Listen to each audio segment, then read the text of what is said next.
ಇದ್ದರೆ ಕೆಂಪು ಬಣ್ಣ ಅದ್ಭುತ, ಖಾರ ಕಡಿಮೆ ಆದ್ರೂ ರುಚಿಕರ. MDH ಕಾಶ್ಮೀರಿ.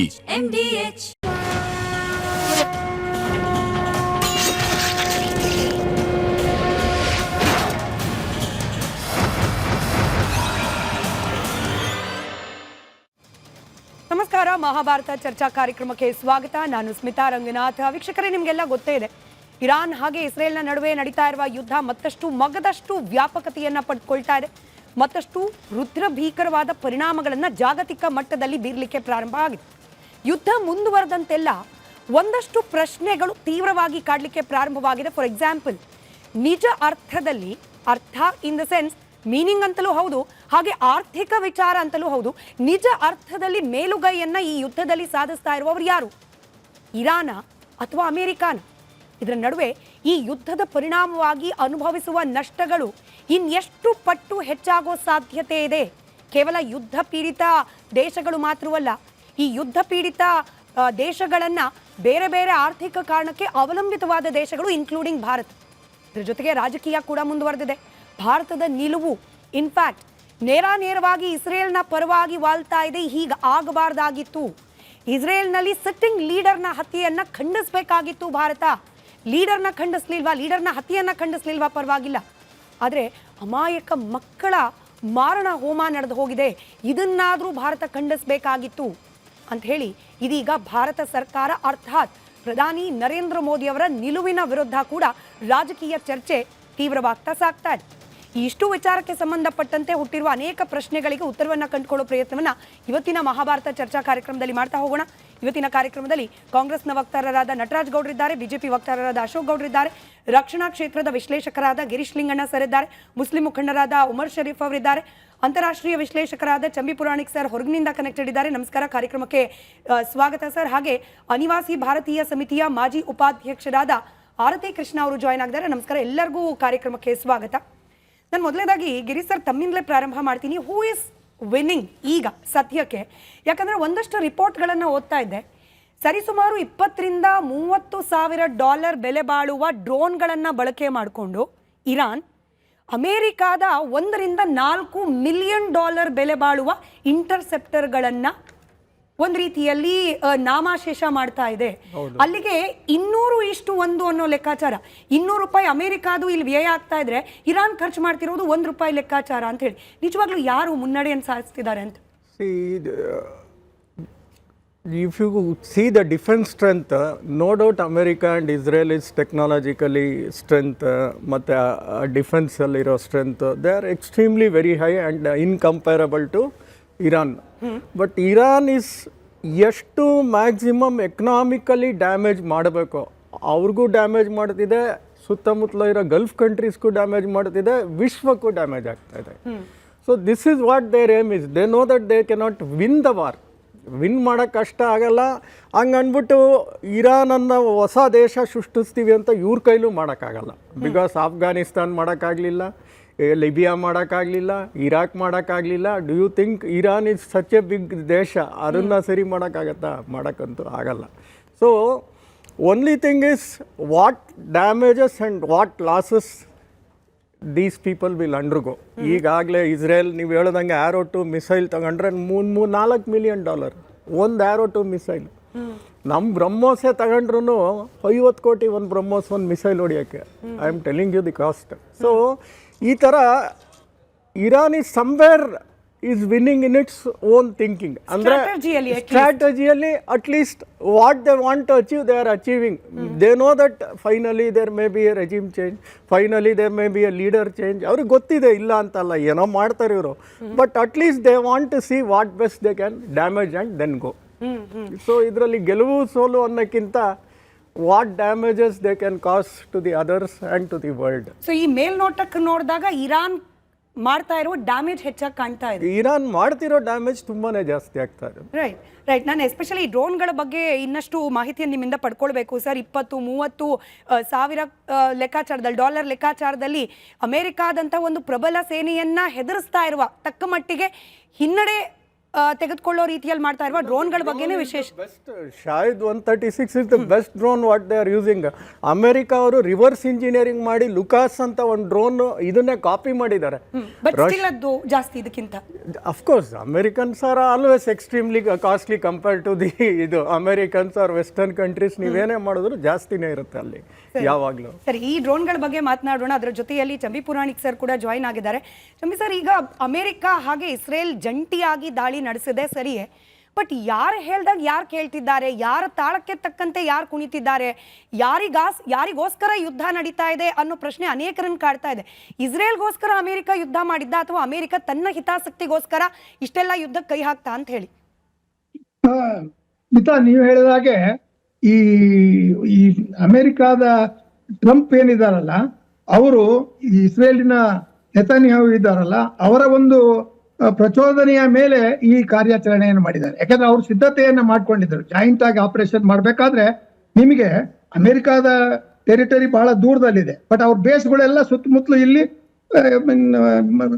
ವೆಸ್ಟ್ ಏಷ್ಯಾದಲ್ಲಿ ಅಥವಾ ಮಿಡ್ಲ್ ಈಸ್ಟ್ ಅಲ್ಲಿ ಇರ್ತಕ್ಕಂಥದ್ದು ಎಲ್ರಿಗೂ ಗೊತ್ತಿದೆ. ಅದು ಇರಾನ್ಗೂ ಸಹ ಗೊತ್ತಿದೆ. ಸೊ ಅದರಿಂದ ಇಲ್ಲಿ ನೆತಾನ್ಯಾಹು ಅವರು ಇದಾರಲ್ಲ, ಅವರ ಒಂದು ಟೈಮಿಂಗ್ ಇದೆಯಲ್ಲ, ಆ ಟೈಮಿಂಗಿಗೆ ಟ್ರಂಪ್ ಒತ್ತಡಕ್ಕೊಳಗಾಗಿದ್ದಾರೆ. ಒಂದು. ಎರಡನೇದು, there is a powerful lobby on behalf of Israel in American Congress. ಆ ಒಂದು ಒತ್ತಡ ಇದೆಯಲ್ಲ, ಅದು ಟ್ರಂಪ್ ಮೇಲೆ ಅವರು ಒಂದು ರೀತಿಯಲ್ಲಿ ಅವಸರ ಮಾಡದೆ ಹೋದ್ರು ತಕ್ಷಣ this is the time to strike ಅಂತಕ್ಕಂಥ ಒಂದು ಪ್ರೇರಣೆಯನ್ನ ಅಥವಾ ಪ್ರೆಷರ್ ಅನ್ನ ಕೊಡ್ತಕ್ಕಂಥದ್ದು ನನ್ನ ಪ್ರಕಾರ. ನೀವು ಹೇಳಿದಾಗೆ ಟ್ರಂಪ್ ಅವರ ಕಡೆಗಿಂತ ಈ ಒಂದು ಇಸ್ರೇಲಿನ ಕಡೆಯಿಂದ ಈ ಒತ್ತಡ ಜಾಸ್ತಿ ಇದೆ. ಯಾಕೆಂದ್ರೆ ಇಸ್ರೇಲಿಗೆ ಇಲ್ಲಿ ಒಂದು ಯಶಸ್ಸು ಅಥವಾ ಒಂದು ರೀತಿಯ ಗೆಲುವನ್ನ ಅಥವಾ ಮೇಲ್ಗೈಯನ್ನು ಅಪ್ಪರ್ ಹ್ಯಾಂಡ್ಸ್ ಒಂದು ಸಾಧಿಸಬೇಕಾದ್ರೆ ಅಮೆರಿಕಾದ ಬೆಂಬಲ ಇಲ್ಲದೆ ಇಸ್ರೇಲ್ ಮಾಡ್ಲಿಕ್ಕೆ ಸಾಧ್ಯ ಇಲ್ಲ. ಸೊ ಈ ಹಿನ್ನೆಲೆಯಲ್ಲಿ ಇದು ಒಂದು ರೀತಿಯಲ್ಲಿ ನನ್ನ ಪ್ರಕಾರ ಇನ್ನೊಂದು ಚಾನಲ್ ಹೇಳಿದೆ ನಿನ್ನೆ, ಏನಂದ್ರೆ ಇದೊಂದು ಆಘಾತಕಾರಿಯಾದ ಮತ್ತು ಅತ್ಯಂತ ಹೇಸ್ಟಿ ಅಥವಾ ಅವಸರದ ಒಂದು ಯುದ್ಧ ಅನ್ನಕ್ಕಿಂತ ಕಾನ್ಫ್ಲಿಕ್ಟ್ ಅನ್ನ ಇವರು ಅಮೆರಿಕಾದವರು ಮತ್ತೆ ಇಸ್ರೇಲ್ನವರು ಕೂಡ ಮಾಡಿದ್ದಾರೆ. ಬಟ್ ಇದ್ರ ಪರ ವಿರೋಧ ನಾನು ಮಾತಾಡ್ತಾ ಇಲ್ಲ. ಯಾಕಂದ್ರೆ ಅಲ್ಲಿ ಖಮೇನಿ ಆಡಳಿತವನ್ನ, ಅಲ್ಲಿ ಮಹಿಳೆಯರ ಮೇಲೆ ಆಗಿರ್ತಕ್ಕಂಥ ದೌರ್ಜನ್ಯ ಮತ್ತು 35-40 ವರ್ಷಗಳಿಂದ ಮಾನವ ಹಕ್ಕುಗಳನ್ನ ಅವರು ಹೇಗೆ ಸದಬಡಿದ ಸಪ್ರೆಸ್ ಮಾಡಿದ್ದಾರೆ, ಅವೆಲ್ಲವನ್ನ ತೆಗೆದುಕೊಂಡ್ರೆ ಬಹುಶಃ ಆ ರೆಜಿಮ್ ಅನ್ನ ತೆಗಿಲಿಕ್ಕೆ ಅಮೆರಿಕಾದ ಏನು ಟ್ಯಾಕ್ಟಿಕ್ ಇದೆಯಲ್ಲ, ವೆನಿಜುಲಾದಲ್ಲಿ ಆಗಿದ್ದಿರ್ತಕ್ಕಂಥದ್ದ ರೀತಿಯಲ್ಲಿ ಇಲ್ಲಿಯೂ ಅದು ಕ್ವಿಕ್ ಆಗಿ ಇನ್ಸ್ಟೆಂಟ್ ಆಗಿ ನಮ್ಗೆ ಗೆಲುವನ್ನ ತರ್ತದೆ ಅಂತಕ್ಕಂಥ ಒಂದು ಭ್ರಮೆಯಲ್ಲಿ ಟ್ರಂಪ್ ಏನ್ ಮಾಡಿದ್ದಾರೆ, ಅದರಲ್ಲಿ ಅವರು ಎಡವಿದ್ದಾರೆ. ಜೊತೆಗೆ ಅವರ ಸಿದ್ಧತೆ ಅಂತಕ್ಕಂಥ ಭ್ರಮೆ ಅನ್ನೋ ಪದ ಬಳಕೆ ಮಾಡ್ಕೊಂಡ್ರಿ, ಈ ಭ್ರಮೆ ಅಂತ ಯಾಕೆ ಅಂತ? ಭ್ರಮೆ ಅಂದ್ರೆ ಟ್ರಂಪ್ ಸ್ವಭಾವನೆ ಗೊತ್ತಿದೆಯಲ್ಲ ನಿಮಗೆ. ನಮ್ಮ ಭಾರತದೊಂದಿಗೆ ಅವರು ಟ್ರೇಡ್ ಅಗ್ರಿಮೆಂಟ್ ತೆಗೆದುಕೊಳ್ಳಿ ಅಥವಾ ಬೇರೆ ರೀತಿಯ ಒಂದು ಟರ್ಮ್ಸ್ ಅನ್ನ ಅವರು ಅಮೆರಿಕಾದ ಪರವಾಗಿ ಯೋಚನೆ ಮಾಡ್ತಾ ಹೊರತು is N extreme kind of conservative Republican leader I have come across. ನನಗೂ ರಿಪಬ್ಲಿಕನ್ ಪಾರ್ಟಿಲಿ ಮತ್ತೆ ಡೆಮೊಕ್ರೆಟಿಕ್ ಪಾರ್ಟಿಲಿ ಅನೇಕ ಫ್ರೆಂಡ್ಸ್ ಇದ್ದಾರೆ. ಅವರು ಹೇಳೋ ಪ್ರಕಾರ Trump he wants to win, always he wants to be a winner by whatever it is, by hook or crook, loss or gain, that is that doesn't matter. So ಎರಡನೇದು, Khomeini is dead, but long live the Khomeini. ಅಂದ್ರೆ ಆ ರೀತಿ king is dead, long live Khomeini ಅಂತ king ಅಂತಕ್ಕಂಥ ಒಂದು ಹೇಳಿಕೆ ಏನಿದೆಯಲ್ಲ, ಅದು ಬಹಳ ಪ್ರಬುದ್ಧವಾದ ರಾಜಕೀಯದ ಹೇಳಿಕೆ. ಆ ಹೇಳಿಕೆ ಇತಿಹಾಸದಲ್ಲಿ ಮತ್ತೆ ಮರು ಕಳಿಸುತ್ತೆ. ಏನಂದ್ರೆ ಇಲ್ಲಿ revolutionary guards 4.5 lakhs 4,50,000 revolutionary guards ಇದ್ದಾರೆ. It is a super army, and army above army, and it takes care of all decisions and ruthless regime. ಅತ್ಯಂತ ಕ್ರೂರವಾದ ರೀತಿಯಲ್ಲಿ 35-40 ವರ್ಷ ಇರಾನಿನ ಜನರಲ್ಲಿ ಇರ್ತಕ್ಕಂಥ ಪ್ರಜಾಪ್ರಭುತ್ವದ ಭಾವನೆಗಳನ್ನು ಹತ್ತಿಕ್ಕಿ ಅಧಿಕಾರದಲ್ಲಿದೆ. ಆದ್ರೆ ಇರಾನ್ ಖಮೇನಿಯನ್ನು ತೆಗಿಲಿಕ್ಕೆ ಈ ಒಂದು ಏನು ಯುದ್ಧವನ್ನ ಅಥವಾ ಒಂದು ರೀತಿಯಲ್ಲಿ ಪರಿಸ್ಥಿತಿಯನ್ನ ಕಾರಣ ಮಾಡಿದ್ರಲ್ಲ, ಅವರಿಗೆ ಸಿದ್ಧತೆಯಲ್ಲಿ ಅವರು ವಿಫಲರಾಗಿದ್ದಾರೆ ಅಂತಕ್ಕಂಥ ನನ್ನ ಮಾತು. ಕಾರಣ ಏನು, ಅಮೆರಿಕ ಇರಾನಿನ ಶಕ್ತಿಯನ್ನ ಗುರುತಿಸ್ತಿಲ್ಲ. ಅಮೆರಿಕ ಕೋಲ್ಡ್ ವಾರ್ ಅಮೆರಿಕ ಅಂತ ತಿಳ್ಕೊಂಡಿದ್ದಾರೆ. America is not a unipolar centre, multipolar centre. ಅನೇಕ ಶಕ್ತಿ ಕೇಂದ್ರಗಳ ರಾಜಕೀಯ ಜಿಯೋ ಪಾಲಿಟಿಕ್ಸ್ ಅಲ್ಲಿ ಅಮೆರಿಕ ಅತ್ಯಂತ ಮುಖಭಂಗವನ್ನ ಅಥವಾ ಒಂದು ರೀತಿಯಲ್ಲಿ ಪ್ರಾಂಗ್ಡ್ ವಾರ್, ಮೊದ್ಲು ಹೇಳಿದ್ರು 5 ದಿವಸ ಅಂತ, ಈಗ ಹೇಳ್ತಾರೆ 1 ತಿಂಗಳು ಅಂತಾರೆ, ಇನ್ನೊಂದು ಹೇಳ್ತಾರೆ 45 ದಿವಸ ಅಂತ ಹೇಳ್ತಾರೆ. ಇವತ್ತು ಬೆಳಿಗ್ಗೆ ಒಂದು ರಿಪೋರ್ಟ್ ಬರುತ್ತೆ ಅಮೆರಿಕದಿಂದ, ಅವರ ರಿಲೀಸ್ ಇಂದ, ಏನಂದ್ರೆ we are ready for talks ಅಂತ ಹೇಳಿ. ಅಂದ್ರೆ ಏನಾಯ್ತು, ಈಗ 14 ರಾಷ್ಟ್ರಗಳ ಮೇಲೆ ಆಗಿರ್ತಕ್ಕಂಥ ಆಕ್ರಮಣ ಅಥವಾ ಏನು ದಾಳಿ ಇದೆಯಲ್ಲ, ಲಿಂಗಣ್ಣ ಅವರು ಅದನ್ನ ಸ್ಪಷ್ಟವಾಗಿ ಹೇಳಿದ್ದಾರೆ ಹಣಕಾಸಿನ, ಬಟ್ ಮಾನವೀಯ ಒಂದು ಹತ್ಯೆ ಆಗಿರ್ತಕ್ಕಂಥದ್ದು ಆ ಮಕ್ಕಳನ್ನ ನಾವು ಕುರಿತು ತಾವು ಹೇಳಿದ್ರೆ. ಸೊ ಈ ರೀತಿ ಸುಮಾರು 1445 ಜನ ಸತ್ಯ, ಅಮೆರಿಕಾದವರು ಕೇವಲ 4 ಜನ ಸತ್ಯ. ಅಂದ್ರೇನಾಯ್ತು, ಮಾನವೀಯ ಒಂದು ವ್ಯಕ್ತಿತ್ವಕ್ಕೆ ಅಥವಾ ಬದುಕಿಗೆ, ಜೀವಕ್ಕೆ ಬೆಲೆ ಕೊಡದ ರೀತಿಯಲ್ಲಿ ಇದು ನಡೀತದೆ. ಇದು ಗೊತ್ತಿತ್ತು ಅವರಿಗೆ ಇದಾಗುತ್ತೆ. ಬಟ್ ಈ ಪ್ರಶ್ನೆಗಳು ಆಲ್ರೆಡಿ ಅಮೆರಿಕದಲ್ಲೂ ಕೂಡ ಪ್ರಾರಂಭ ಆಗಿದೆ. ಯುದ್ಧದಿಂದ ಆಗ್ತಾ ಇರುವ ಅಮಾಯಕರ ಹತ್ಯೆ ಬಗ್ಗೆ ಪ್ರಶ್ನೆಗಳು ಪೊಲಿಟಿಕಲಿ ಹೇಳಲಿಕ್ಕೆ ಶುರುವಾಗಿದೆ. ಅದ್ರ ಬಗ್ಗೆ ಕೂಡ ಪ್ರಶ್ನೆ ಕೇಳ್ತೀನಿ ಸರ್. ಹಾಗೆ ಈ ರೆಜಿಮ್ ಚೇಂಜ್ ಬಗ್ಗೆ, ಅಂದ್ರೆ ಖೊಮೇನಿ ನಂತರದಲ್ಲಿ ಬೇರೆ ಯಾರೋ ಬಂದ್ಬಿಡ್ತಾರೆ ಅನ್ನೋ ಸಂದರ್ಭದಲ್ಲೇನೆ ಖೊಮೇನಿ ಪುತ್ರನಿಗೆ ಪಟ್ಟಾಭಿಷೇಕ ಕಟ್ತಾ ಇರೋದು, ಅಂದ್ರೆ ವಿಶ್ಲೇಷಣೆಗಳ ಪ್ರಕಾರ ಆತ ಖೊಮೇನಿಕ್ಕಿಂತ ಕಟ್ಟರ್ ಆತನ ಮಗ ಅಂತ ಹೇಳಿ ಇದ್ರ ಬಗ್ಗೆ ಕೂಡ ಪ್ರಶ್ನೆ ಕೇಳಬೇಕು. ಅದಕ್ಕೆ ಮುಂಚೆ ಉಮರ್ ಶರೀಫ್ ಸರ್, ನಾವು ಯಾರನ್ನ ಬೆಂಬಲಿಸ್ತಿದ್ದೀವಿ ಅನ್ನೋ ಪ್ರಶ್ನೆ ಪೊಲಿಟಿಕಲಿ ನಾನು ಕಾಂಗ್ರೆಸ್ ಹಾಗೆ ಬಿಜೆಪಿ ಅವರನ್ನ ಕೇಳ್ತೀವಿ. ಆದರೆ ಇವತ್ತಿಗೂ ಕೂಡ ಭಾರತದಲ್ಲಿರ್ತಕ್ಕಂಥ ಕೆಲ ಮುಸಲ್ಮಾನರು, ನಾನು ಎಲ್ಲರೂ ಅಂತ ಹೇಳ್ತಿಲ್ಲ, ಕೆಲ ಮುಸಲ್ಮಾನರು ಖೊಮೇನಿಗೋಸ್ಕರ ಕಣ್ಣೀರು ಹಾಕ್ತಿದ್ದಾರೆ. ಅವರವರ ಇಚ್ಛೆ, ಅದು ಅವರವರ ವೈಯಕ್ತಿಕ ಅಭಿಪ್ರಾಯ. ಆದರೆ ಇಡೀ ಶಿಯಾ ರಾಷ್ಟ್ರದ ಅಥವಾ ಶಿಯಾ ಸಮುದಾಯದ ಲೀಡರ್ ಆಗಿದ್ದ ಖೊಮೇನಿಗೋಸ್ಕರ ಕಣ್ಣೀರು ಹಾಕ್ತಿರುವವರು ಅಟ್ಯಾಕ್ ಆಗ್ತಿರೋದು ಯಾರ ಮೇಲೆ ಅನ್ನೋದನ್ನು ಕೂಡ ವಿಶ್ಲೇಷಣೆ ಮಾಡಬೇಕಲ್ಲ. ಇದೇ ಗಲ್ಫ್ ರಾಷ್ಟ್ರಗಳು, ಅಲ್ಲಿರೋದು ಕೂಡ ಮುಸಲ್ಮಾನರೇ, ಸುನ್ನಿಗಳಿರಬಹುದು, ಅವರು ಅಟ್ಯಾಕ್ ಮಾಡ್ತಿದ್ದಾರೆ. ಮತ್ತೊಂದು ಕಡೆಯಲ್ಲಿ ಜಾರ್ಡಾನ್ ದೇಶದ ರಾಜ, ನೀವು ಅಲ್ಲಾಹ್ನ ಆ ಕುಟುಂಬಸ್ಥರು ಅಂತ ಕರೆಯುವ ಆ ರಾಜನೇ ಇರಾನ್ನ ಪರವಾಗಿ ನಿಲ್ಲದೇ ಇರುವಾಗ ಭಾರತೀಯರಾದ ಮುಸಲ್ಮಾನರು ಖೊಮೇನಿಗೋಸ್ಕರ ಕಣ್ಣೀರು ಹಾಕ್ತಿದ್ದಾರೆ ಅಂದರೆ ಯಾಕಪ್ಪ ಅನ್ನೋ ಅನುಮಾನ ಬರುತ್ತೆ. ಫಸ್ಟ್ ವಿಷಯ, ಇದು ಭಾರತೀಯದ ಮುಸಲ್ಮಾನರಾಗಲಿ ಇಲ್ಲ ಇಡೀ ಪ್ರಪಂಚದ ಮುಸಲ್ಮಾನರಾಗಲಿ ಅವರ ಅಭಿಪ್ರಾಯ ಇದರಲ್ಲಿ ಏನಂತ ಕೇಳೋಕ್ಕೆ ಅವಶ್ಯಕತೆಯೇ ಇಲ್ಲ. ಯಾಕಂತ ಹೇಳಿದ್ರೆ ಇದರಲ್ಲಿ UN ಕನ್ವೆನ್ಷನ್ಸಿನ ಟ್ರೀಟೀಸಿನ ಅಗೌರವವಾಗಿದೆ. ಅಂದರೆ ಯಾರೂ ಕೂಡ ಯಾರನ್ನು ಕೂಡ ದಾಳಿ ಮಾಡೋಂಗಿಲ್ಲ according to the UN conventions. ಇವಾಗ ಮಾಡಿರೋದು ಬಂದು totally against the international law. So ಇದರಲ್ಲಿ ನಾನು ಒಬ್ಬ ಸುನ್ನಿ ಬ್ಯಾಕ್ಗ್ರೌಂಡಿಂದ ಬರೋನು. ನಾನು ಸುನ್ನಿ ಅಂತ ಹೇಳ್ಕೊಂಡು ಅಲ್ಲಿ ಶಿಯಾ ಸತ್ರೆ ಸಂತೋಷ ಅಂತ ನಾನು ಹೇಳೋಕ್ಕಾಗೋದಿಲ್ಲ. ಯಾಕಂದರೆ ನಮ್ಮ ಪಕ್ಕದ ಮನೆಯಲ್ಲಿ ಇರೋರು ಶಿಯಾ ಇರ್ತಾರೆ. ಅಲ್ಲಿ ಯಾರೋ ಒಬ್ಬ ನನ್ನ ಸಮುದಾಯದವನು ಸುನ್ನಿ ಅವನು ಹೋಗ್ಬಿಟ್ಟು ಅವ್ರಿಗೆ ಕಲ್ಲು ತೂರಾಟ ಮಾಡಿದ್ರೆ ನಾನು ಅವನು ಹೋಗಿ ಬೈತೀನಿ. ನಾನು ಯಾಕೆ ಹಿಂಗೆ ಮಾಡ್ತಿದ್ಯಾ, ಅವರು ನಂಬಿಕೆ ಅವ್ರಿಗೆ, ನಿನ್ನ ನಂಬಿಕೆ ನಿನಗೆ, ನೀನು ಯಾಕೆ ಅವ್ರ ಮನೆಗೆ ಕಲ್ಲು ಹೊಡಿತಿದ್ಯಾ ಅಂತ ನಾನು ಕೇಳ್ತೀನಿ. Same yardstick applies here. Shia ಇರಲಿ, ಸುನ್ನಿ ಇರಲಿ, ಇಲ್ಲ ಬೇರೆ ಏನೇ ಆಗಲಿ, ಕ್ರೈಸ್ತರೇ ಆಗಲಿ, ನಾನು ಮದುರೋಗೋಸ್ಕರ ಕೂಡ ಮಾತಾಡ್ತೀನಿ, ವೆನೆಜುವೆಲಾ ರೂಲರ್ಗೋಸ್ಕರ ಕೂಡ ನಾನು ಮಾತಾಡ್ತೀನಿ. ಯಾಕಂದರೆ UN ಕನ್ವೆನ್ಷನ್ಸನ್ನು ಮೀರ್ತಾ ಇದ್ದಾನೆ ಅವನು. ಹೀಗೆ ಮೀರಿದರೆ ಏನಾಗುತ್ತೆ, we are setting A president ಅಂದರೆ ಇದು ಒಂದು ಮಾದರಿಯಾಗಿ ತೊಗೊಂಡು ಬರ್ತೀವಿ. ಇವತ್ತು ಅಲ್ಲಿ ದಾಳಿ ಮಾಡ್ತಾರೆ, ನಾಳೆ ಇನ್ನೊಂದು ಕಡೆ ದಾಳಿ ಮಾಡ್ತಾರೆ. ಯಾರನ್ನೆಲ್ಲ ಫ್ರೆಂಡ್ ಅಂತ ಹೇಳಿದ್ರು ಅಮೇರಿಕಾ, ಕೊನೆಗೆ ಅವರೆಲ್ಲನೂ ಕೊಂದಾಕಿದ್ದಾರೆ. ಯಾರನ್ನ, ಸದ್ದಾಮ್ ಹುಸೇನು ಒಂದು ಕಾಲದಲ್ಲಿ ಫ್ರೆಂಡು, ಒಸಾಮಾ ಬಿನ್ ಲಾಡನ್ ಒಂದು ಕಾಲದಲ್ಲಿ ಫ್ರೆಂಡು. ಇವತ್ತು ಒಬ್ಬರೇ ನಮ್ಮ ಪ್ರಧಾನಿಯವರು ಅವ್ರು ಹೇಳ್ಕೊಳ್ತಾರೆ ಮೈ ಫ್ರೆಂಡ್ ಟ್ರಂಪ್ ಅಂತಲೇ ಹೇಳ್ಕೊಳ್ತಾರೆ. ನನಗೆ ಭಯ ಆಗ್ತಿದೆ ಪ್ರಧಾನಿ ಬಗ್ಗೆ.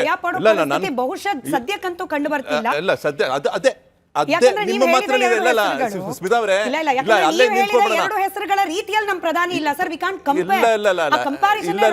ನನ್ನ ಅಭಿಪ್ರಾಯ. ಸದ್ಯಕ್ಕೆ ಏನು ಭಯ ಇಲ್ಲ ಅಂತ ಹೇಳ್ತಾರಲ್ಲ, ಅದನ್ನ ನಾವು ಒಪ್ಕೊಳ್ತಾ ಇದೀನಿ. ಯಾಕೆ ಅಂದ್ರೆ ನೀವು ಮಾಡಿದ ಕಂಪ್ಯಾರಿಸನ್ ನನಗೆ ರಾಂಗ್ ಅಂತ ಕಾಣಿಸ್ತಾ ಇದೆ. ಹಾಗಾಗಿ ಬೇರೆ ಯಾರು ಪ್ರಧಾನಿ ಆದಾಗ ಗೊತ್ತಿಲ್ಲ, ಈಗಿರೋ ಪ್ರಧಾನಿನ ನೀವು ಕಂಪೇರ್ ಮಾಡಿದ ವ್ಯಕ್ತಿಗಳ ಜೊತೆ ನನಗೆ ಆಬ್ಜೆಕ್ಷನ್. ಇಡೀ ಅಫ್ಘಾನಿಸ್ತಾನ ಸುಮಾರು 20 ವರ್ಷ ಕಾಲ ಅವರು ಬಂದು ಯುದ್ಧ ಮಾಡಿದ್ರು.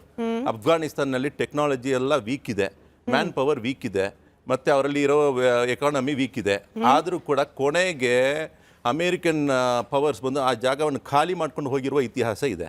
ಯಾಕಂತ ಹೇಳಿದ್ರೆ ಇಲ್ಲಿ ಬರೋದೇನಂದ್ರೆ ನಮ್ಮ ಭೂಮಿಯನ್ನು ನಾವು ಬಿಟ್ಕೊಡಲ್ಲ. ಒಂದೇ ಮಾತರಂ ಅಂತ ನಾವು ಹೇಳುವಾಗ ನಮಗೆ ಹೆಮ್ಮೆ ಇರುವ ರೀತಿಯಲ್ಲಿ ಇರಾನ್ ಅವರು ಕೂಡ ಅವರ ಮಾತರಂಗೋಸ್ಕರ ಅವರು ಪ್ರೀತಿಸುವ ಮೂಲಕ ಅವರು ಅದಕ್ಕೋಸ್ಕರ ಹೋರಾಟ ಮಾಡ್ತಾರೆ. This is beyond religion. Shia ನನಗೆ ವಿರೋಧಿಯರಾಗಿ ಇರಬಹುದು, ಬಟ್ ಇದರಲ್ಲಿ ಅವ್ರ ಕಡೆ ನ್ಯಾಯ ಇರುವಾಗ ನಾವು ನ್ಯಾಯಕ್ಕೋಸ್ಕರ ಮಾತಾಡ್ತೀನಿ. ಇವಾಗ ಎಲ್ಲ ಕಡೆನೂ ಅಟ್ಯಾಕ್ ಮಾಡಬೇಕಾಗಿದ್ದು, ಅಥವಾ ನಾನು ನೇರವಾಗಿ ದೇಶದ ಹೆಸರು ಇಟ್ಕೊಂಡೇ ಮಾತನಾಡ್ತೀನಿ, ಇರಾನ್ ಅವರು ಅಟ್ಯಾಕ್ ಮಾಡಬೇಕಾಗಿರೋದು ಅಮೆರಿಕಾನ ಗುರಿಯಾಗಿಸ್ಕೊಂಡು ಅಮೆರಿಕದ ನೆಲೆಗಳನ್ನ ಟಾರ್ಗೆಟ್ ಮಾಡ್ಕೊಂಡು ಅಟ್ಯಾಕ್ ಮಾಡ್ತಿದ್ದಾರೆ. ಅನುಭವಿಸ್ತಿರೋರು ಯಾರು? ಇದೇ ಸುನ್ನಿಗಳು ಹೆಚ್ಚಾಗಿರ್ತಕ್ಕಂಥ ರಾಷ್ಟ್ರಗಳು.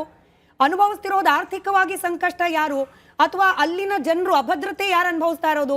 ಅದೇ ಸುನ್ನಿ ಜನರು. ಇದೊಂಥರ ನೀವು ಕೊಟ್ರಲ್ಲ ಎಕ್ಸಾಂಪಲ್, ಅವ್ರು ಕಲ್ಲು ಹೊಡೆದ್ರೆ ನಾವು ಹೋಗಿ ಕೇಳದೆ ಇರ್ತೀವ ಅಂತ ಹೇಳಿ, ಕಲ್ಲು ಪರಸ್ಪರ ಎರಚಾಟ ಆಗ್ತಾ ಇದೆಯಲ್ಲ ಅನ್ನೋದು.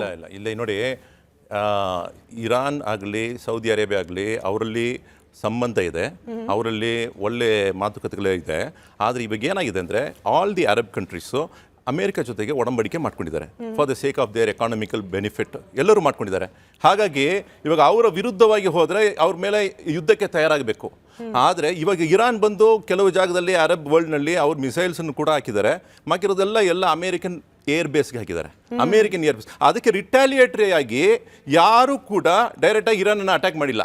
ಯಾಕೆಂತ ಹೇಳಿದ್ರೆ ಅವ್ರಿಗೂ ಗೊತ್ತಾಗ್ಬಿಡಿ, ನಾವು ಈ ಒಂದು ನೆಟ್ವರ್ಕ್ ಒಳಗೆ ನಾವು ಸಿಕ್ಕಾಕೊಂಡ್ವಿ, ನಾವು ಗೊತ್ತಿಲ್ದವೋ ನಾವು ಇದರೊಳಗೆ ಸಿಕ್ಕಾಕೊಂಡಿವಿ, ಇದರಿಂದ ಆಚೆನೂ ಬರಕ್ಕಾಗ್ತಿಲ್ಲ, ನಾವು ಏನು ಮಾತಾಡೋಕ್ಕಾಗೋದಿಲ್ಲ. ಅವ್ರಿಗೂ ಗೊತ್ತಾಗಿದೆ. There heart is with Iran ಅಂತ ಹೇಳ್ತಿದ್ದೀರಾ ದ ಹಾಗಾದ್ರೆ? ಹೋಲ್ ವರ್ಲ್ಡ್ ಬಿಡಿ, ಮುಸ್ಲಿಂ ಸಮುದಾಯ ಬಿಡಿ, ಇಂಡಿಯನ್ ಸಮಾಜ ಇವತ್ತು ಇಂಡಿಯಾನಲ್ಲಿ ಇರತಕ್ಕಂಥ ರ್ಯಾಷನಲಿಸ್ಟ್ ಹೋಗಿ ಮಾತಾಡಿಸಿದ್ರೆ ಹೇಳ್ತಾರೆ ಯೂನಿಯನ್ ಅಮೇರಿಕನ್ ಏನ್ ಬೇಕಾದ್ ಮಾಡಬಹುದಾ, easy Dada of the world ಅಂತ ಕೇಳ್ತಿದ್ದಾರೆ. ನೋಡಿ, ಆ ಒಂದು ಸ್ಟೇಟ್ಮೆಂಟ್ ಸಾಮಾನ್ಯ ರೋಡ್ ನಲ್ಲಿ ಇರೋರು ಚಿಂತಕರೆಲ್ಲ ಮಾತಾಡ್ತಾರೆ. ಬಟ್ ಪೊಲಿಟಿಕಲ್ ಲೀಡರ್ಸ್ಗಳು ಅದನ್ನ ಮಾತಾಡಕ್ಕೆ ಹಿಂಜರುಗ್ತಾ ಇದಾರೆ. ವೈ ಅಂದ್ರೆ ನಮ್ಮ ಕುರ್ಸಿ ನಮ್ಗೆ ಬೇಕಾಗಿರೋದು. ಇಲ್ಲಿ ನೋಡಿ, ಬಟ್ ನನ್ನ ಪ್ರಶ್ನೆಯಲ್ಲಿ ಇನ್ನೊಂದು ಪೋರ್ಷನ್ ನೀವು ಉಳಿಸ್ಬಿಟ್ರಿ. ಭಾರತೀಯರು ಯಾಕೆ ಕಣ್ಣೀರು ಹಾಕ್ತಿದ್ದಾರೆ ಶಿಯಾ ನಾಯಕ ಏನೋ ಹತರಾಗಿದ್ದಕ್ಕೆ ಅನ್ನೋದ್ರ ಬಗ್ಗೆ ಬೇಕು. ಭಾರತೀಯ ವಿತೌಟ್ ಈ ಪೊಲಿಟಿಕಲ್ ಇಂಟರ್ವೆನ್ಷನ್ ಸಾಮಾನ್ಯ ಭಾರತೀಯ ಮುಸಲ್ಮಾನರು ನಾನು ಆರ್ತಿ ಅವ್ರ ಹತ್ರ ಒಂದು ರಿಯಾಕ್ಷನ್, ಅವರು ಬೇರೆ ಯಾವ್ದೋ ಕಾರ್ಯಕ್ರಮಕ್ಕೆ ಹೋಗ್ಬೇಕು ಅನ್ನೋ ಕಾರಣಕ್ಕೆ ಅವರನ್ನ ಕ್ವಿಕ್ ಆಗಿ ಮಾತನಾಡಿಸ್ಕೊಂಡು, ಆರ್ತಿ ಅವರ ಅನೇಕರನ್ನ ನಾವು ಬೇರೆ ಬೇರೆ ದೇಶಗಳಲ್ಲಿ ಇರುವವರು ಭಾರತೀಯರನ್ನ ಮಾತನಾಡಿಸಿದಾಗ ನಿಮ್ಮ ಹೆಸರು ಬಹಳ ಪ್ರಸ್ತಾಪ ಮಾಡ್ತಿದ್ರು.